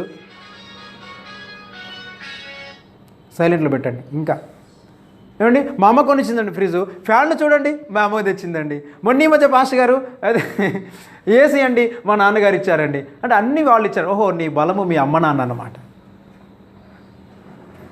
నేను గట్టిగా చెప్పగలను, ఈ రోజు వరకు మా అత్త మామల దగ్గర నేను ఏ ఒక్క చిన్న వస్తువు అడగలేదు. I never ask. ఇంకో విషయం చెప్పనా, పెళ్ళై దాదాపు నాకు 20 సంవత్సరాలు అయింది, 20 సంవత్సరాలు దాటిపోయింది. మొన్నే 20 సంవత్సరం గడిచింది. మొన్న డిసెంబర్ 20 తారీఖున 20 సంవత్సరాలు పూర్తయింది నాకు వివాహం జరిగింది. ఐ నెవర్, మా అత్త మామలు కనీసం నాకు ఒక్క డ్రెస్ కూడా కొనిపెట్టినట్టు నాకు జ్ఞాపకం లేదు. ఒక్క జత బట్టలు కూడా నాకు కొనిపెట్టలే. నేను ఎప్పుడు అడగలేదు. ఎప్పుడన్నా ఊరికి ఏడిపించడానికి మా అత్తని అడుగుతుంటాను, నాకు ఒక్క డ్రెస్ అన్న కొనలేదు మీరు, ఒక డ్రెస్ కొనిపెట్టండి, నేను కొనలేనయ్యానంటే నాకేం బాధ లేదు. నా ఈ సామాను కానీ ఆ సామాన్ ఇవ్వండి, ఈ సామాన్ ఇవ్వండి, సారీ సామాన్ ఇవ్వండి. I never asked them. నాకు ఇచ్చింది ఏంటంటే ఒకే ఒక మంచం ఇచ్చారు అంతే, డబల్ కాట్ మంచం. అదే మంచం ఇప్పటికి ఉంది, దాన్నే వాడుకుంటున్నాను. అర్థమైంది? డబల్ కాట్ మంచం వాళ్ళు ఏదో చేయించి రాజమండ్రిలో చేయించి పంపించారు, అదే. I never demanded them, I never asked them anything. అందుకని ఇప్పుడు నేనేం చెప్పగలనంటే, ఎంత ధైర్యంగా చెప్పగలను, వాళ్ళు నాకు కట్న కానుకలు ఇవ్వలేదు, సారి సామాను ఇవ్వలేదు, నేను వాళ్ళని ఇవ్వలేదని బాధపడట్లేదు, అడగలేదు, ఇవ్వలేదని బాధపడట్లేదు. అందుకని నేను చెప్పగలుగుతున్నానంటే my my my in-laws are not my strength. అర్థమైందండి? Even my parents are not my strength. ఎందుకంటే నేను కష్టపడి పనిచేసి మా అమ్మోళ్ళకి డబ్బులు పంపించేవాడిని చాలా కాలం. My mother and my father are not my strength. అంటే ఎక్కడెక్కడ మనం ప్రార్థన చేసుకోవాలి, ప్రభా ఎక్కడెక్కడ నాకు బలముగా ఉన్నావో వాటన్నిటిని నువ్వేం చేయాలి, విరగొట్టాలి. కొంతమందికి వాళ్ళ ఉద్యోగం, వాళ్ళ పెన్షన్స్ కూడా వాళ్ళకి బలముగా ఉంటుంది అనమాట.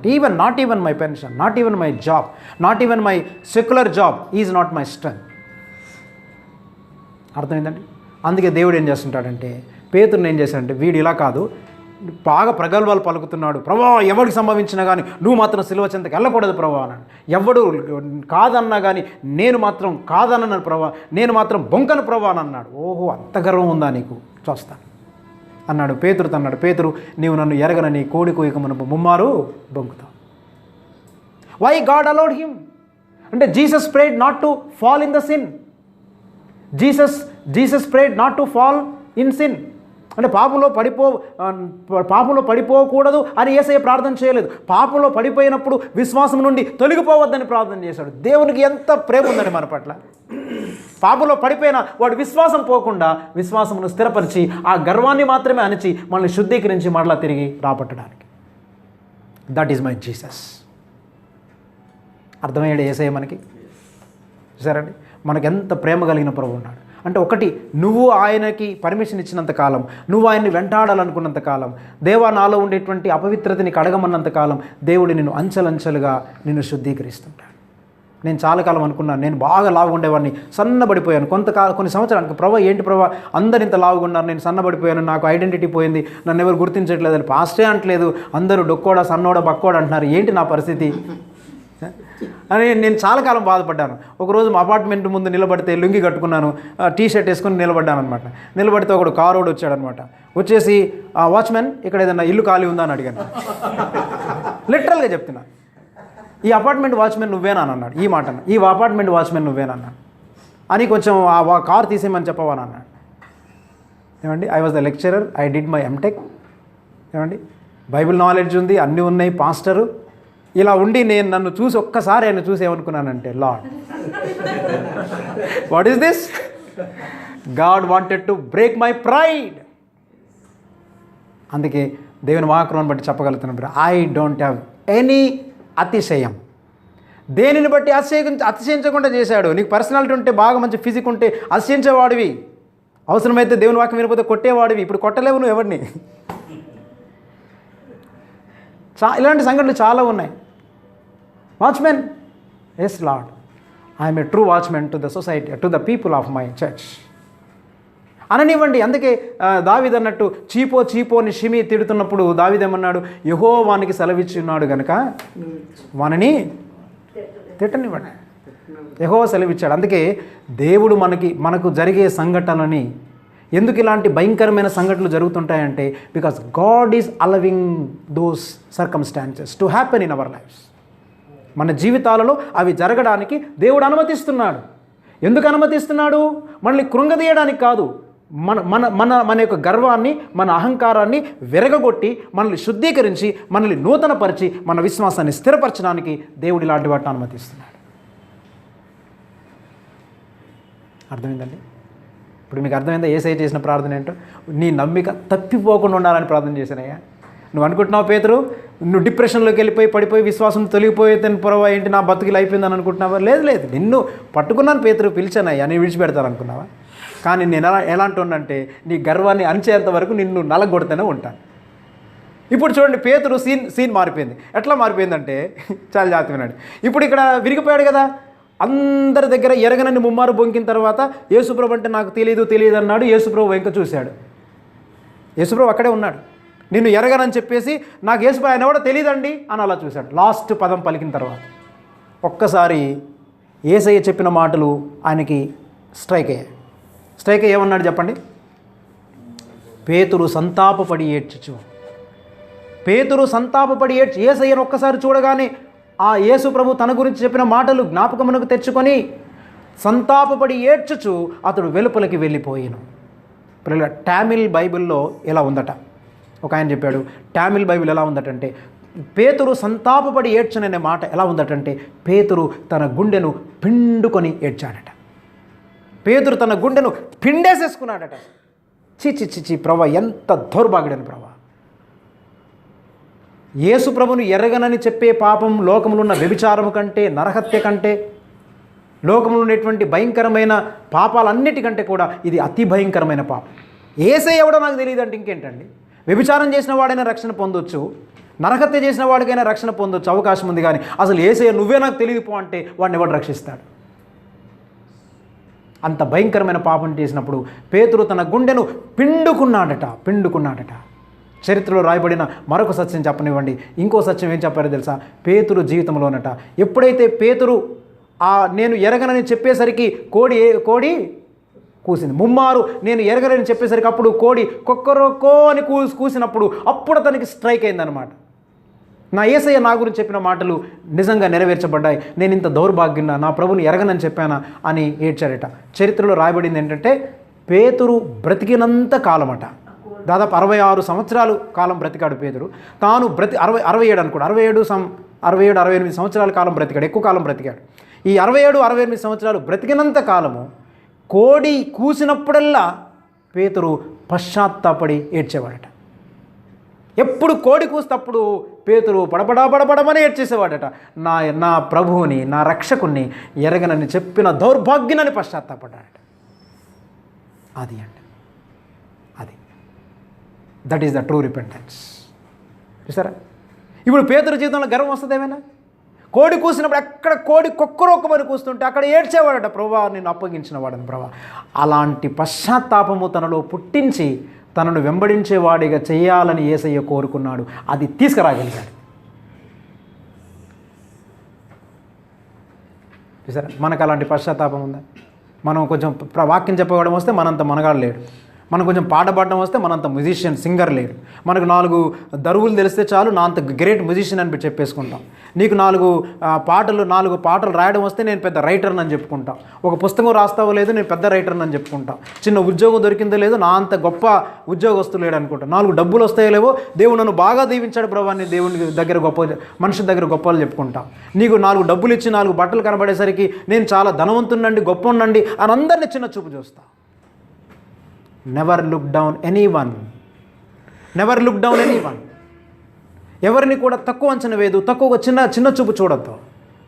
అందుకని దేవుడు యేసు ప్రభు పేతురులో ఎలాంటి మార్పు తేవాలని కోరుకున్నాడో అలాంటి మార్పు తెచ్చాడు. ఎట్ట చేస్తే వీడు ఆ దారికి వస్తాడు అనుకున్నాడు. ఏం చేసినా రాడు, పేతురికి ఎంత బోధించినా రాడు. కాబట్టి ఈ పాపంలో పడగొడితే కానీ అనుమతిస్తే తప్ప వీడు ఆ దారికి రాడనుకున్నాడు. ఇప్పుడు చూడండి సీన్ ఎలా మారిందంటే, ఇప్పుడు ఏమన్నాడు చెప్పండి? ప్రతిసారి ఏడుస్తున్నాడు, పశ్చాత్తాపడుతున్నాడు, కోడి కూసినప్పుడల్లా ఏడుస్తున్నాడు. పెంతెకొస్తేనే పండగ దినమున యేసుక్రీస్తు ప్రభు ఆ పరిశుద్ధాత్మని పైకి వెళ్ళి పంపించినప్పుడు, పరిశుద్ధాత్మ వచ్చి అందరి భాషలతో మాట్లాడుతున్నప్పుడు, ఆయా దేశాల నుంచి వచ్చినటువంటి వాళ్ళందరూ నిలబడ్డప్పుడు పేతురు లేచి నిలబడి ప్రసంగం చేసినప్పుడు ఎంతమంది మారుమనసు పొందారు? ఇంచుమించు 3,000 మంది. ఇప్పుడు 3,000 మంది మారుమనసు పొందిన వెంటనే పాత పేతురు అయ్యి ఉంటే ఎలా ఉండేవాడు? అసలు నేనేంటో తెలుసా అండి, నా ప్రీచింగ్ ఏంటి తెలుసా? నా మెసేజ్ చాలా డిఫరెంట్ బ్రదర్, అందరూ వేరు నేను వేరు బ్రదర్ అని కొంచెం గర్వించేవాడు. ఎవడైనా వచ్చేసి, నేను అనుకుంటాను ఎవరైనా వచ్చేసి పేతురుని పేతురు శభాష్ సూపర్ అని అంటుంటే ఏమని ఉంటాడంటే, రై నువ్వు అట్లాంటి మాటలు అలాంటి పనులు ఏం చేయబాకరా, I know what I am. అర్థమైందా? ఒకప్పుడు నాకు ఏం జరిగిందో అది నాకు బాగా గుర్తుంది. ఇప్పుడు నువ్వు నన్ను ఏమీ పొగడాల్సిన పని. నేను క్రీస్తును ఎరగనని చెప్పిన దౌర్భాగ్యనయ్యా, అదంతా మనసులో గుర్తుండిపోయింది. అందుకని అక్కడ పొంగిపోలేదు, గర్వించలేదు, అతిశయపడలేదు. I know what I am now. నేను క్రీస్తును ఎరగనని చెప్పిన దౌర్భాగ్యుణ్ణి, పాపంలో పడిపోయినటువంటి వ్యక్తిని, క్రీస్తును అప్పగించినటువంటి వ్యక్తిని అని I know what I am అంటే I know what I am, నేను ఏమై ఉన్నానో అనే విషయాన్ని తనకు తెలిసేటట్టుగా యేసయ్య చేశాడు. మనందరినీ అలాంటి స్థితిలో నీకు తేవడానికి యేసు ప్రభు ప్రయత్నం చేస్తుంటాడు. కానీ మనం ఏం చేస్తుంటామంటే I want to become something, I am something. As long as you think that you are something, you have no value and you have no place to do anything in the kingdom of God. నేను something అనుకున్నంత కాలము దేవుని రాజ్యంలో నీకు స్థానము లేదు. When you think that you are nothing, నేను వట్టివాడనే అని అనుకున్నప్పుడు మాత్రమే నీకు దేవుని స్థానంలో, దేవుని రాజ్యంలో నీకు స్థలం ఉంది, నీకు పని ఉంది. తెలుసా? ఇట్టి అవగాహనతో బ్రతకాలండి మనం. ఎంతమందికి ఉంది అవగాహన? తర్వాత 5,000 మంది రక్షణ పొందారు, ఏం లేదు, అతిశయం. చూసారా? తర్వాత సిలువ వేయబడాల్సి వస్తే ఏమన్నాడు చెప్పండి? నాకంత యోగ్యత లేదండి, నన్ను తలక్రిందులుగా సిలువ వేయండి అని అన్నాడు. What ever God wanted to bring some change in the life of Peter, God succeeded in the life of Peter. పేతురు జీవితంలో దేవుడు ఏమి సాధించాలనుకున్నాడో అది సాధించగలిగాడు దేవుడు. ఈ రోజున నీ జీవితంలో దేవుడు ఏం సాధించాలనుకుంటున్నాడో అది సాధించేటట్లుగా నువ్వు నీ జీవితాన్ని అనుమతిస్తున్నావా?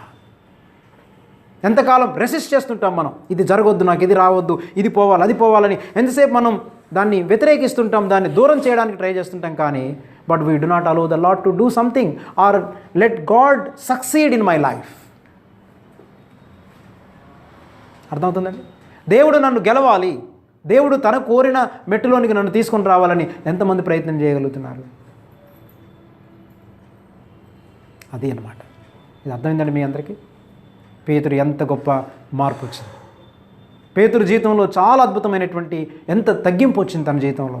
తర్వాత పేతురు రాసిన 2వ పత్రికలు ఏమంటాడంటే, పౌలు రాసిన విషయాలు ఏమంటే, ఈవెన్ పౌలు ఈయన కంటే దాదాపు 10 years జూనియర్, పేతురు కంటే 10 సంవత్సరాలు జూనియర్. కానీ ఏమంటాడు తెలుసా? పేతురు అంటున్నాడు, పౌలు రాసిన సంగతులు గ్రహించడానికి చాలా కష్టతరంగా ఉన్నాయి. ఆయన చాలా గొప్ప మర్మాలు రాశాడు, నాకంత గొప్ప మర్మం తెలియదు. చూసారా? అప్పటి నుంచి ఏం చేస్తున్నాడు అనమాట, జూనియర్స్ని కూడా అప్రిషియేట్ చేయడం మొదలుపెట్టాడు. ఈ రోజుల్లో ఎంతమంది పాస్టర్ అనేవాళ్ళు తమ జూనియర్స్ని అప్రిషియేట్ చేయగలరు?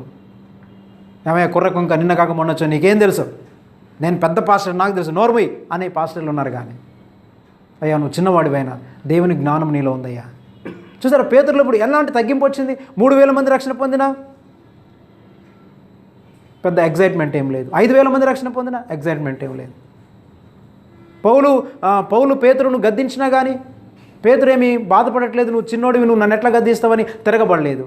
చివరికి ఏమంటాడంటే, అంత గద్దించినటువంటి ఒకప్పుడు ఒక మీటింగ్లో తిడతాడు పౌలు కదా, పేతురును తిడతాడు కదా, ఎదిరిస్తాడు. నువ్వు యూదులవై ఉండి యూదుని వల్లే కాకుండా అన్యజనులతో నువ్వు భోజనం చేస్తూ మళ్ళీ అన్యజనులు యూదుల వల్లే ప్రవర్తించే వాళ్ళని ఎందుకు కోరుచున్నావు అని అందరి ఎదుట ముఖాముఖిగా నేను కేఫాను ఎదిరించానంటాడు. కేఫాను గట్టిగా గద్దించాడు ఆయన, కానీ పేతురు హంబుల్ అయ్యాడు. నిజమే అయ్యా నేను చేసిన తప్పని ఒప్పుకున్నాడు. జూనియర్ తిట్టినా కానీ ఒప్పుకున్నాడు. అలానే జూనియర్ని అప్రిషియేట్ చేయడం మొదలుపెట్టాడు. That is the change in the life of Peter. అర్థమైందండి? అందుకే దేవుడు గర్విష్ఠుల యొక్క గర్వమును అణిచివేసేవాడు. మనకు మనం అనుకుంటామంటే నాలో అతిశయం లేదు అనుకుంటాం. నో నో నో నో గర్వం అనేటువంటిది ఉల్లిపాయ పొరల వంటిది, గుర్తుపెట్టుకో. మీకు అర్థమైందా? గర్వం అనేది ఏంటన్నమాట, ఉల్లిపాయ పొరల వంటిది. ఇప్పుడు ఉల్లిపాయని ఒక పొర తీసాం, ఇంకెన్ని ఉంటాయి? చాలా ఉంటాయి. ఇంకొక పొర ఇంకేముంటాయి? చాలా. అట్లా తీస్తూ పోతుంటే అంటే గర్వం అనేది మనం చచ్చిపోయేంత వరకు ఉంటుంది మనలో. గుర్తుపెట్టుకోండి, గర్వం అనేది కంప్లీట్గా పోదు మన జీవితం. 2 పాపాలు మన జీవితాంతం మనం అంటి పెట్టుకునే ఉంటాయి. చాలా వాటి మీద జయం పొందుతాం, కానీ ఈ రెండింటి మీద మాత్రం మనం కంప్లీట్ విజయాన్ని పొందలేము. ఒకటి ఏంటంటే గర్వం, రెండవది సెల్ఫిష్నెస్. గర్వము, సెల్ఫిష్నెస్ అనేవి 2 కూడా ఉల్లిపాయ పొరల వంటివి. తీసిన కొద్దీ ఉంటాయి, తీసిన కొద్దీ ఎంతో కొంత సెల్ఫిష్నెస్ మనకు ఉంటుంది, ఎంతో కొంత గర్వం ఏదో ఒక విషయంలో ఉంటుంది మనకి. అయితే ఏం చేయాలంటే పెద్ద పెద్ద ఉల్లిగడ్డల్లాగా ఉండకుండా కదా, పెద్ద ఉల్లిగడ్డల్లో ఉంటే చూడండి, ఉల్లిపాయలు ఉంటాయి కదా, పెద్ద పెద్ద పెద్ద ఉల్లిపాయలు కావాలి సార్ అంటారు. కానీ ఏం చేయాలంటే మనం చిన్ని ఉల్లిపాయలు అమ్ముతారు చూడండి అప్పుడప్పుడు, చూసారా మీకు? చిన్న ఉల్లిపాయలు అమ్ముతుంటారు, చిన్న చిన్నవి అనమాట, బుడ్డ ఎర్ర ఉల్లి చిన్నవి, చిన్న చిన్న ఉల్లిపాయలు ఉంటాయి చూడండి. ఆ చిన్న ఉల్లిపాయలు కూడా ఇంకా బుడ్డవి అనమాట, ఉంటుంది కొంచెం, కానీ అది కనిపించదు. ఇంకా పెద్ద దానివల్ల ఎఫెక్ట్ ఏమి ఉండదు. దాని అప్పుడు నోర్మీ అంటే అది నోర్ము వస్తుంది. పెద్ద ఉల్లిపాయ నోర్ము అంటే నోర్మీ, అవునా? అది కళ్ళంబడి నీళ్ళు పెట్టిస్తుంది, నేను ఏడిపిస్తుంది, అందరికీ కష్టం కలిగిస్తూ ఉంటుంది. అందుకని చాలామంది పెద్ద ఉల్లిపాయలాగా అంత గర్వం అనమాట. మీకు తెలుసా బ్రదర్, దేవుడు బాగా దీవించాడు బ్రదర్, అది కూడా గర్వంగానే చెప్తారు. చెప్పద్దు కదా, అతిశయం చాలా విధాలుగా మనం కనపరుస్తుంటాం. అందుకే భక్తుడు యేసన్న పాట రాశాడు కదా, నా అతిశయము నీవే, నా ఆనందము నీవే, నా ఆరాధన నీవే, జ్యోతిర్మయుడా నా ప్రాణ ప్రియుడా స్తుతి మహిమలు నీకే. చూసారా, నా అతిశయము నీవే, నా ఆనందము నీవే. కనుక నా అతిశయము, నా ఆనందము నీవే అనేటువంటి స్థితికి మనం ఎదగాలని దేవుడు కోరుకుంటాడు. అందుకని ఈ విధంగా దేవుడు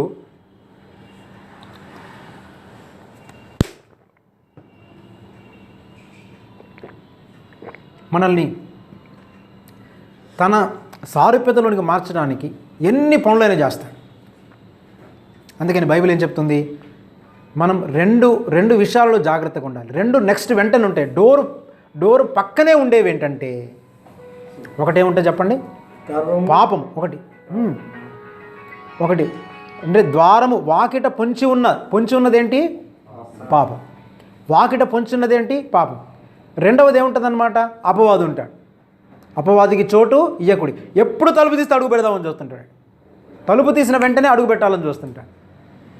ఈ 2 కాన్షియస్నెస్తో మనం జీవించాలి. ఇంకొక విషయం చెప్పనివ్వండి, దీనికి కనెక్టెడ్గా ఇంకొక వచనం చూపిస్తున్నాను. మార్కు సువార్త 4వ అధ్యాయంలో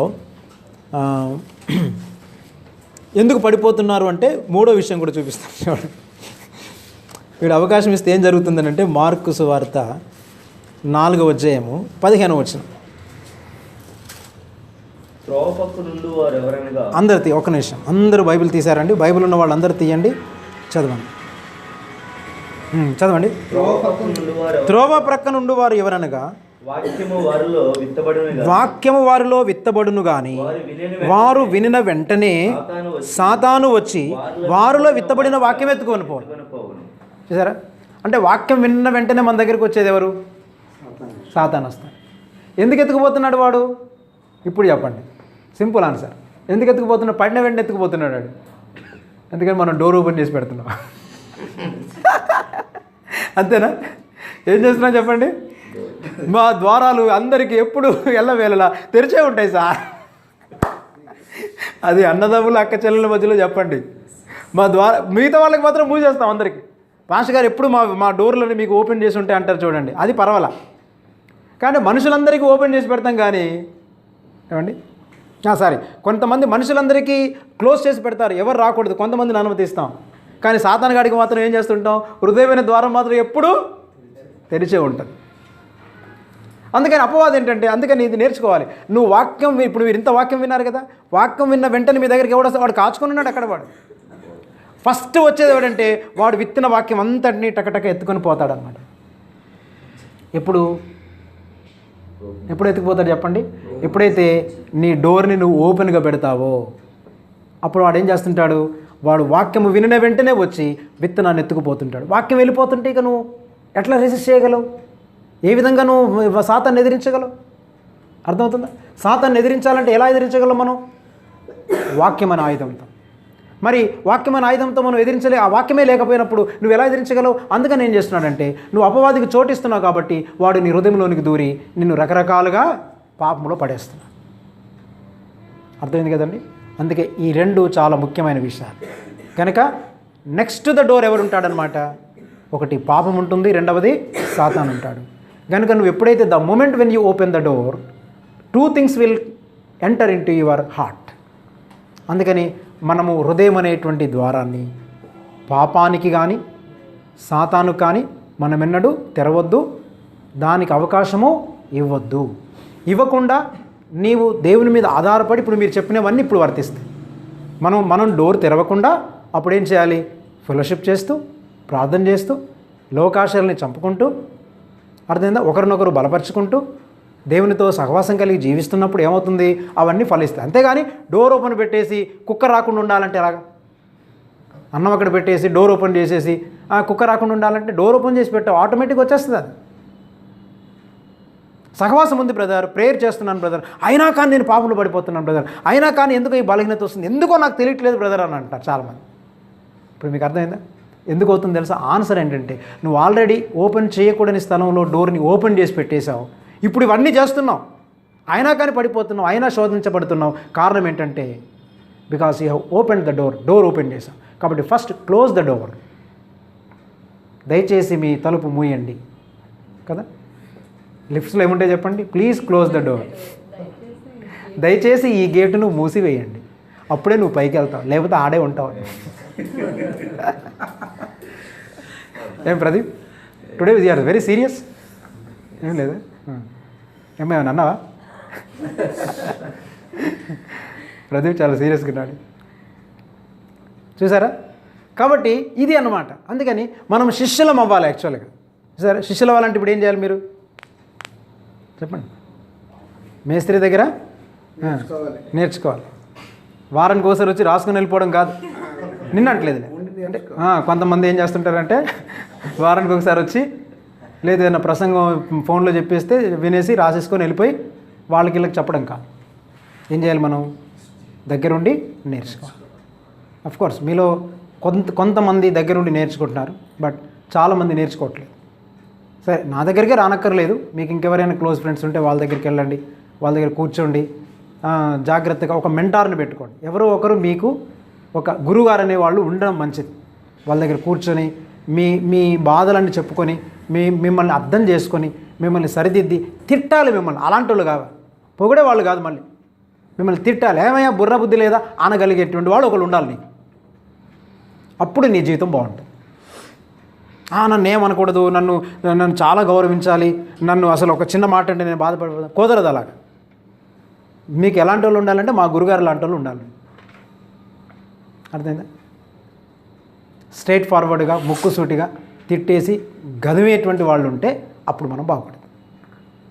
అర్థమైంది కదండి? సో ఈ విధంగా కరపత్రాల్లాగా ఉండమంటే ఏం చేస్తున్నాం మనం చెప్పండి? కరపత్రాలు పంచుకుంటూ తిరగడం కాదు, మనమే క్రీస్తునకు శిష్యులుగా మారాలి.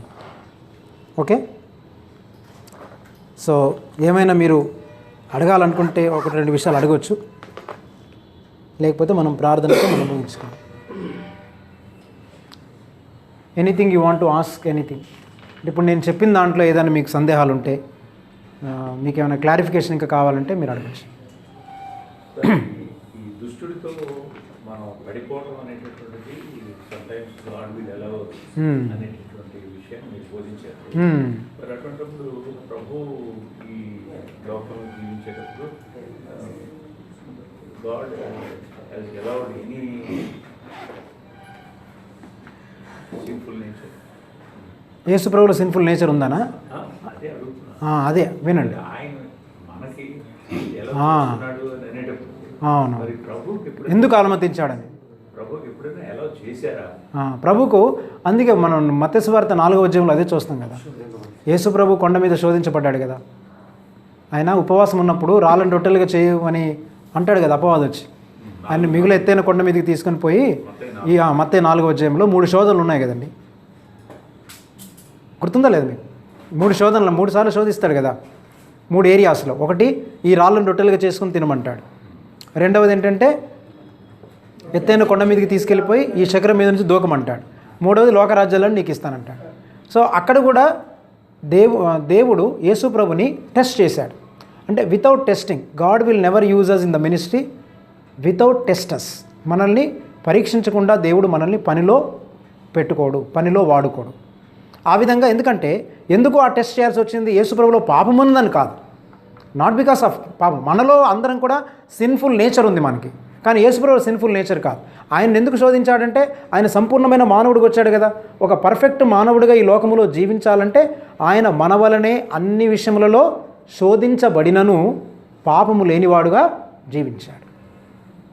అట్లాగా అందుకని ఆయనకి ఎందుకు శోధన వచ్చింది అని అంటే రాళ్ళను రొట్టెలుగా చేసుకొని తినమన్నాడు. మరి ఈవెన్ దేవుని కుమారుడైనా కానీ ఈయన సాతాను మాట వింటాడా లేదా అనేది దేవుడు కూడా నరుడిగా ఉన్నప్పుడు దేవుడు యేసుప్రభుని శోధించాడు, అంటే శోధనకు అనుమతించాడు. కానీ అయినా కానీ యేసుప్రభు ఆ శోధనలో పడిపోలేదు. అందుకని మన వల్లనే అన్ని విషయంలో శోధించబడ్డాడు యేసుప్రభు. ఒక హ్యూమన్ బీయింగ్గా అన్ని విషయాల్లో శోధించబడ్డాడు, కానీ ఆయన పాపం చేయలేదు. అందుకేమనంటే నాలుగు జాడలో నడవమన్నాడు. మనం కూడా అన్ని విషయాల్లో శోధించబడుతున్నా మనం పాపం చేయకుండా ఉండగలం మనం. అంతేగాని యేసుప్రభులో సిన్ఫుల్ నేచర్ ఉందని ఆయన గర్వాన్ని బ్రేక్ చేయాలనే ఉద్దేశం కాదు. అక్కడ ఆయన ఉద్దేశం అది కాదు. ఎందుకంటే మనకు ఎలాంటి శోధనలు వస్తున్నాయి, ఆయనకు మామూలుగా శోధనలు వచ్చాయి. రాళ్ళను రొట్టెలు అంటే సాతాను మాట వింటాడా లేదా, దేవుని మాట వింటాడా అనే విషయాన్ని అక్కడ శోధించబడింది అనమాట. అప్పుడు యేసుప్రభు ఏం చేశాడంటే, నువ్వు చెప్తే నేను విన్ను, నా తండ్రి చిత్తము ప్రకారం నేను చేయడానికి వచ్చాను తప్ప నీ చిత్త ప్రకారం చేయడానికి నేను రాలేదన్నాడు. అది ఇంకెనీథింగ్? ఓకేనండి, రైట్. చిన్న ప్రార్థన చేసుకో.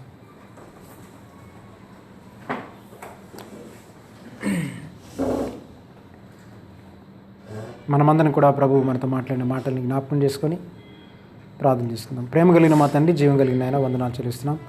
విత్తబడిన వాక్యాన్ని మా వెనుకల్లో దీవించండి. మేమందరము నిజమైన శిష్యులుగా మార్చబడ్డానికి కృప చూపండి ప్రభా. మాలో ఉన్న అతిశయము, గర్వము అనేక విధాలుగా నువ్వు విరగొట్టేవాడు ప్రభా. అవి దానిని మేము గ్రహించడానికి సాయం చేయండి. మా అతిశయాలు, మా బలాలు చాలా వాటిలో ఉన్నాయి ప్రభా. వాటన్నిటి నుండి మమ్మల్ని తప్పించడం కొరకే మాకు కొన్ని అనుమతిస్తుంటావు ప్రభా. వాటిని గ్రహించడానికి మాకు సాయం చేయమని, నీ సారూప్యతలోనికి మేము మార్చబడ్డానికి కృప చూపమని, మహిమ ఘనతా ప్రభావాలు నీవే పొందుకొనమని, ఆత్మ సంబంధమైన పర సంబంధమైన దీవెన మాకు అనుగ్రహించి కృపలో జ్ఞాపకం చేసుకోమని యేసుక్రీస్తు ప్రభు శ్రేష్టమైన నామంలో ప్రార్థించి స్తుతించి వేడుకొనుచున్నాం మా తండ్రి. తండ్రి, కుమార, పరిశుద్ధాత్మ త్రియేక దేవుని సన్నిధి సదాకాలం మీకు తోడై ఉండి కాపాడును గాక.